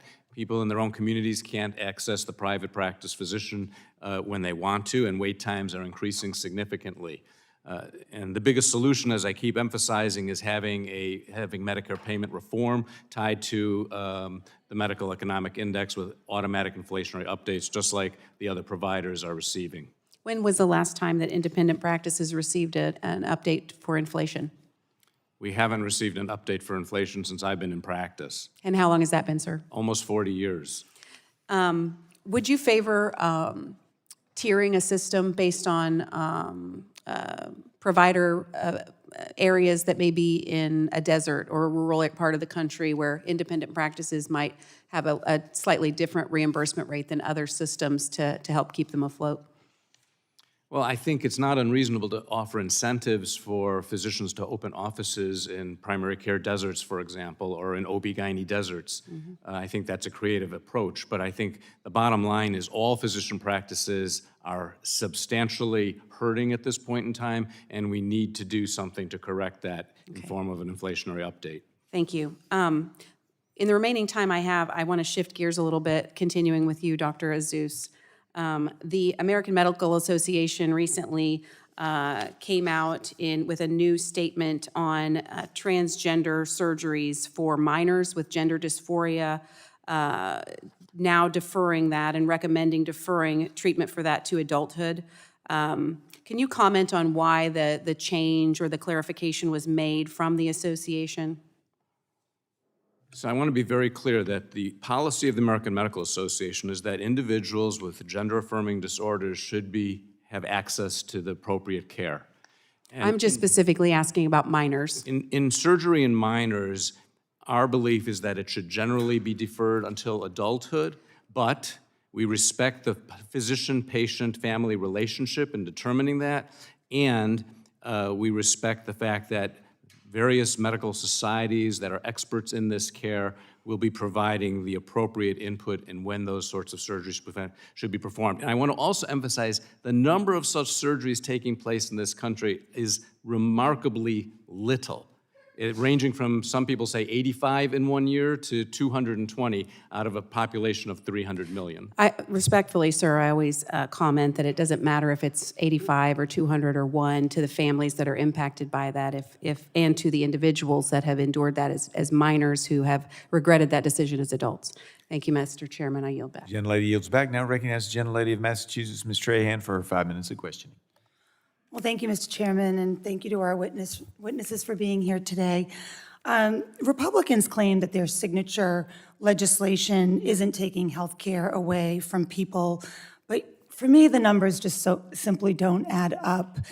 States are being forced to grapple with a series of new federal policies all at once, right? We've got new Medicaid eligibility requirements, mandated paperwork requirements, 6-month redeterminations, limits on provider taxes and state-directed payments, the expiration of enhanced ACA premium tax credits, reduced NIH funding, changes to H-1B visas, and I could actually keep going. These changes put enormous pressure on state healthcare systems, and they force states into impossible choices, reducing services, cutting provider rates, restricting eligibility for coverage. In Massachusetts, officials estimate the bill could cost the state $3.5 billion annually in federal health funding and leave up to 300,000 of our residents without coverage. Now, as all of you know, when people lose coverage, they don't disappear from our healthcare system. They still get sick, they still get injured, and they still show up in emergency rooms and safety net hospitals, an issue that's projected to increase demand on the Massachusetts health safety net by an estimated $550 million by fiscal year 2028. States are projecting billions in lost health, federal health funding and significant increases in uncompensated care. My colleague, Rep. Ruiz, highlighted this clearly, but it bears repeating that these cuts will directly drive up costs and make it harder for people to access their care. So, Mr. Pollack, when hospitals are forced to absorb those costs, what kind of service reductions or closures do we typically see in communities across the country? I would highlight the word communities because we're a very diverse country and every community is different and every situation is very different. So there's no question that this is going to cause great stress. There's no question that there are going to be clogged emergency rooms as we are the family doctor to the uninsured. And there will need to be some changes in terms of the array of services that are provided. Now, I know there's been a lot of criticism of systems in this discussion here today, but systems are able to better organize the delivery of care so that certain services may be provided in one entity and others could not provide it, but still provided in the same location. So there's real value to systems that we really haven't talked about. But we're very concerned about the impact, and we're very concerned about the impact on people. Because if they delay the care, it's care denied because they don't have the coverage. Yet we're seeing maternity wards close. That's not a hypothetical for Massachusetts. And when you can't get that care and that service close to home, it's pretty problematic for a woman carrying her child. And it's bad enough when hospitals are forced to close these services or maternity wards, behavioral health units, you name it. But as you mentioned, when uncompensated care rises, hospitals still have to cover the costs. And that means higher prices for everyone else, particularly people with private insurance. So can you explain how increases in uncompensated care ultimately affect the prices that hospitals charge commercial insurers and what that means for people with private coverage? You know, we have been very open to the fact that between regular chronic government underpayment for Medicare and Medicaid, combined with an increase in the amount of charity care that is going to be provided, there's a cost shift. And that affects the private sector because we have to stay whole to provide 24/7 coverage for all of the things that we do. And as a result of those government underpayments, there is a cost shift there. And that's part of the reason you see costs rising on the private side. And we're seeing that with premiums. Mr. Martin, beyond premiums, where else do costs of rising uncompensated care show up for patients? Are families seeing that in higher copays and prices for common services? Yes, I mean, actually, the high deductible health plans, we're seeing more cost-sharing requirements on patients, which is creating offsets of them delaying or not pursuing healthcare, which accelerates disease states, and ultimately they end up in a hospital, a higher cost care setting. I don't have time for my final list of questions. I'll absolutely submit them for the record, but I appreciate you being here and talking plainly about what we're seeing in hospital systems and the impact on its patients. Thank you. Gentlelady yields back. Now recognizes the gentleman from New York, Mr. Langworthy, for his 5 minutes of questioning. Thank you very much, Mr. Chairman. Today's hearing comes at a time when healthcare costs continue to climb, yet too many patients still have no clear sense of what their care will cost until after they receive the care. We know that hospitals and insurers and others across the system all play a role in what patients ultimately pay, with hospital and provider services now making up more than half of the total healthcare expenditures in this country. Now, despite that, in most parts of the economy, people can compare prices before making an ultimate decision, and in healthcare, that's often not the case. Patients move forward without knowing what they will owe or how prices compare across providers offering the same service. If patients are expected to make informed decisions, they need clear and consistent information before care is delivered. And without that visibility, it becomes much harder to understand what is driving costs across our healthcare system and where those costs ultimately will fall. And with that, Mr. Pollack, I understand that the AHA has expressed support for implementing advanced explanation of benefits and has worked with stakeholders to develop a mock claim approach to make that process workable. Can you explain how that approach would help ensure that patients receive accurate cost estimates before receiving care, and how you and your system are working with your insurer counterparts to make sure that that information is consistent, reliable, and accurate for patients? We think that that approach is really something that has promise, and commend you for your support and leadership in this regard, because it'll give patients accurate information on the front end in terms of what they can expect in advance of their care. And I think that's what most patients really want to see. And as you said, we're working with stakeholders, and we want to work with CMS and you all to move in this direction. I will say that we are deeply committed to providing patients with the information, the transparency that they need relative to the cost of care. We're all there on that. But I would also share with you all that we are in a very confused state, and that's why this advanced EOB has promise.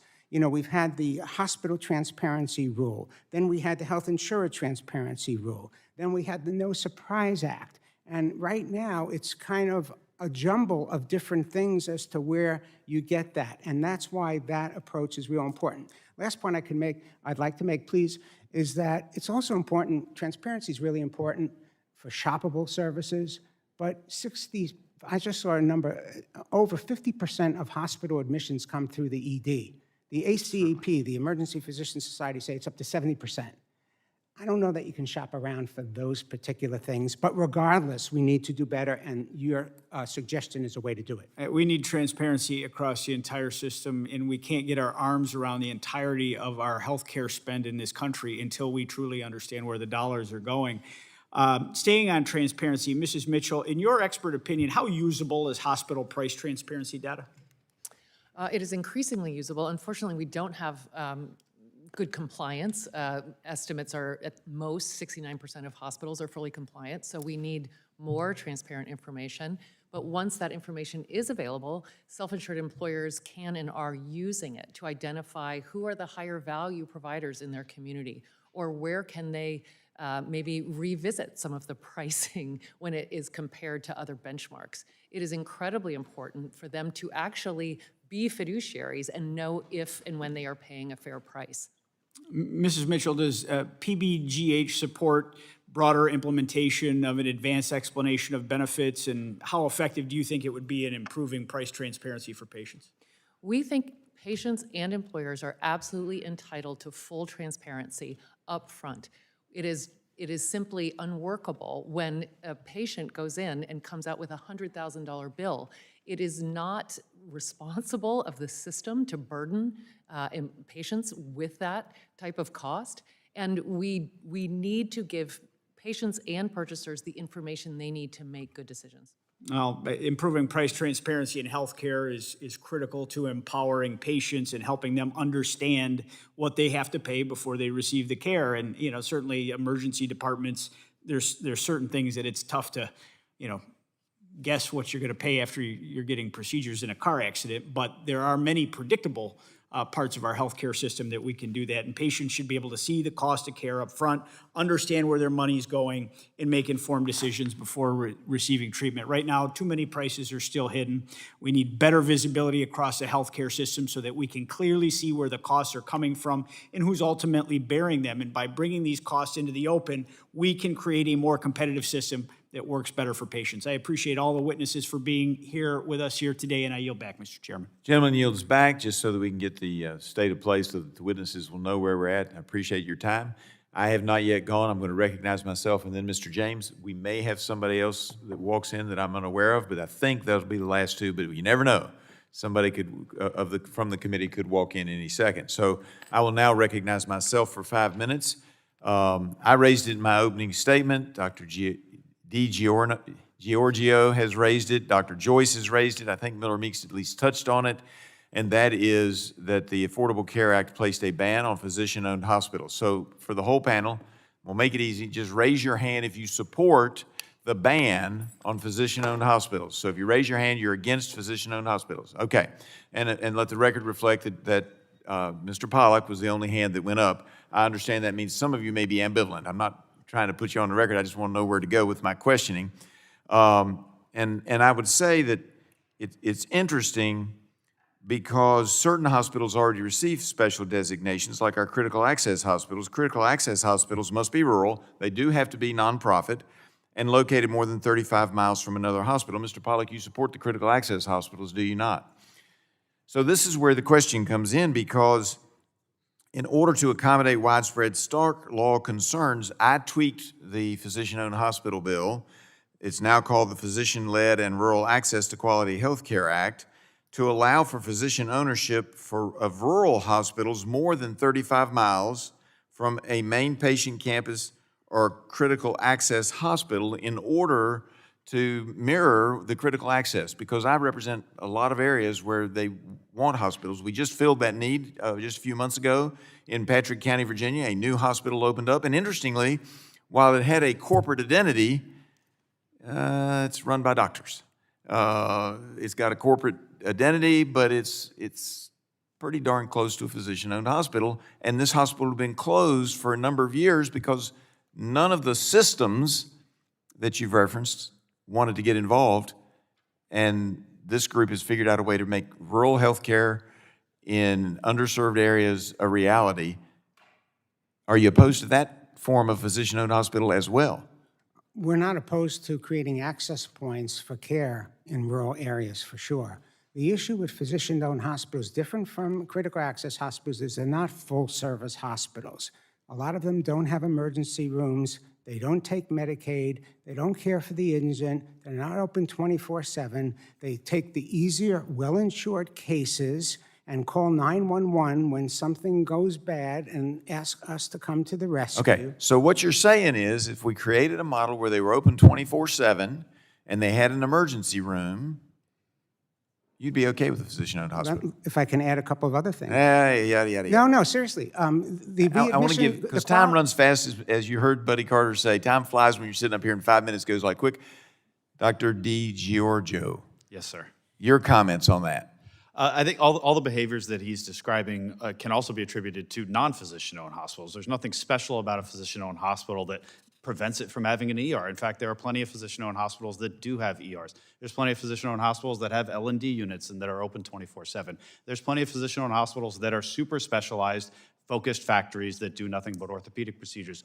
All of these physician-owned hospitals expand access to care and drive down prices. Talk about price transparency.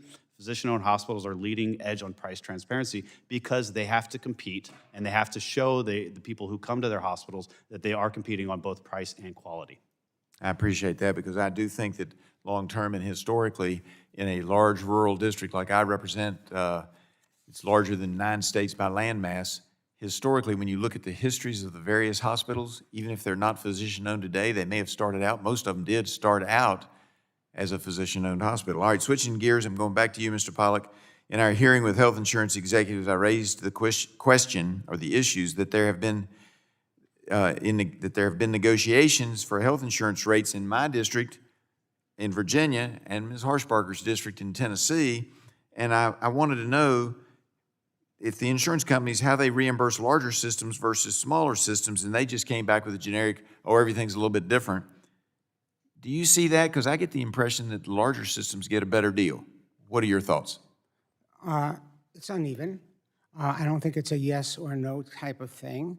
I think one of the things you have to appreciate is that the insurance companies that these systems negotiate with are very, very large entities, and they are very concentrated. And when you negotiate a system with United Healthcare, which is a $330 billion conglomerate that has immense. All right, my time is running out. What you're saying is it's hard to negotiate when you don't have as much competition and when you have big entities taking over the entire market and then dictating what happens. Is that what I'm hearing? And that's on the insurance side. We are price takers from them. Yeah, and it could be applied also to hospitals in certain circumstances. That ends up my time. I'll probably have some more questions for the record. I greatly appreciate all of you being here today, and I will now recognize the gentleman from Michigan, Mr. James, for his 5 minutes of questioning. Thank you, Mr. Chairman. I'm so grateful for you having this hearing and to our guests for being here. Let's be clear about this hearing today. Healthcare in America is not just expensive, it's deliberately opaque. Patients don't know what healthcare costs are until the bills show up. Employers don't know what they're paying until premiums go up. And taxpayers are left holding the bag in a system that too often rewards consolidation over competition and secrecy over accountability. We've heard today that consolidation is driving prices higher without improving quality. In fact, hospital-dominated markets can raise prices significantly, sometimes by double digits, while limiting patient choice. We also know the rules that were supposed to fix the system are not followed. Nearly half of all hospitals are still not complying with federal price transparency requirements. That's unacceptable. When prices are hidden, patients lose power. When patients lose power, prices go up. And when costs go up, families in Michigan and across the country are forced to make impossible choices between care and groceries, between prescriptions and rent. This is exactly why I introduced the Patients Deserve Price Tags Act. It's simple. If you're charging patients, you should be transparent with patients. Post the real price, post the rates, make it accessible, accurate, and enforceable. Because transparency is not a partisan issue. It's a fairness issue. It's a competition issue. And most importantly, it's a patient issue. We don't fix affordability without fixing accountability. And we don't get accountability without transparency. So, Ms. Mitchell, you represent employers covering 21 million Americans and spending more than $350 billion on healthcare annually. So let me ask you directly. If employers and patients cannot see real prices up front, is it even possible to have a functioning healthcare market? It is not. We are 100% supportive of transparency. As a fiduciary, we are obliged to only pay fair prices. You can't do that without the information. Wonderful. And when prices are hidden or incomplete, who benefits more, the patient or the system charging the price? Clearly the system. Thank you. Ms. Mitchell, you also highlighted even large employers struggle to access usable pricing data and face barriers created by the system itself. At the same time, we know that federal transparency rules exist, but compliance is inconsistent at best and enforcement is weak. If Congress were to require complete, accurate, and regularly updated price disclosures in uniform format, would that materially improve employers' ability to lower costs? Absolutely, and we will use that information as it's available. Outstanding. Ms. Mitchell, final questions. If every patient and employer had access to actual negotiated prices, cash prices, and comparable data before receiving care, would that increase competition and drive down costs system-wide? Absolutely. We need both competition and accountability. So much of the price distortion is just unexplainable in terms of the service provided. We need to be able to know where to go for the highest quality, most fairly priced service, and transparency enables that. Outstanding. And finally, is it fair to say that the more complete and enforceable the transparency requirements are, the more effective they will be at lowering costs for American families? Absolutely. Apparently, the industry thinks they're optional because they've had 5 years to comply, and they are still not complying. So I think enforcement is, at this point, warranted. That is unacceptable, and we should hold them accountable. Mr. Chairman, with that, Would you I yield the gentlemen yield remaining- to me? I will yield the remainder of my time to the chairman. I appreciate that. That was a question I hadn't had time to get to. So, Ms. Mitchell, I've long supported the transparency because I think it brings about certain disruptors into the system. When they can see the transparency prices, they figure out ways that they can make money by making the system better, lowering the cost for everybody. And one of those is to allow, with the transparency, is to allow companies to come into the market to operate without a traditional network in the health insurance field, allowing members to see any licensed provider including non-network or out-of-network doctors without penalties, and allowing patients to shop around for the best prices. Would you agree that disruptors like that are a benefit long-term to the system? I think everyone benefits if you can identify and go to the highest quality, most fairly priced provider, regardless of network. And you can't figure that out if you don't know what the prices are. You can't. And then, to make it worse, a lot of these anti-competitive practices make it hard to exclude them once you have identified them. So it is a compounded problem of lack of transparency and consolidation. I greatly appreciate it, and I yield back the remainder of Mr. James's time. And with that, that concludes all the questions. I don't see anyone else here wishing to ask questions. I ask unanimous consent to insert in the record the documents included on the staff hearing document list, including Mr. Carter's requests earlier for 3 documents 3 articles that he wanted included. Without objection, so ordered. I would like to thank all of our witnesses again for being here. Members will have additional questions. You heard several of them say so. I know I will. A number of people will have additional written questions for you after the hearing. I remind members they have 10 business days to submit those questions for the record, and I ask the witnesses to respond to the questions promptly. Members should submit their written questions by the close of business on Wednesday, April 1st. That does not mean the questions will be foolish. They will be wise. But nonetheless, Wednesday, April 1st, without objection, subcommittee is adjourned. Thank you, witnesses.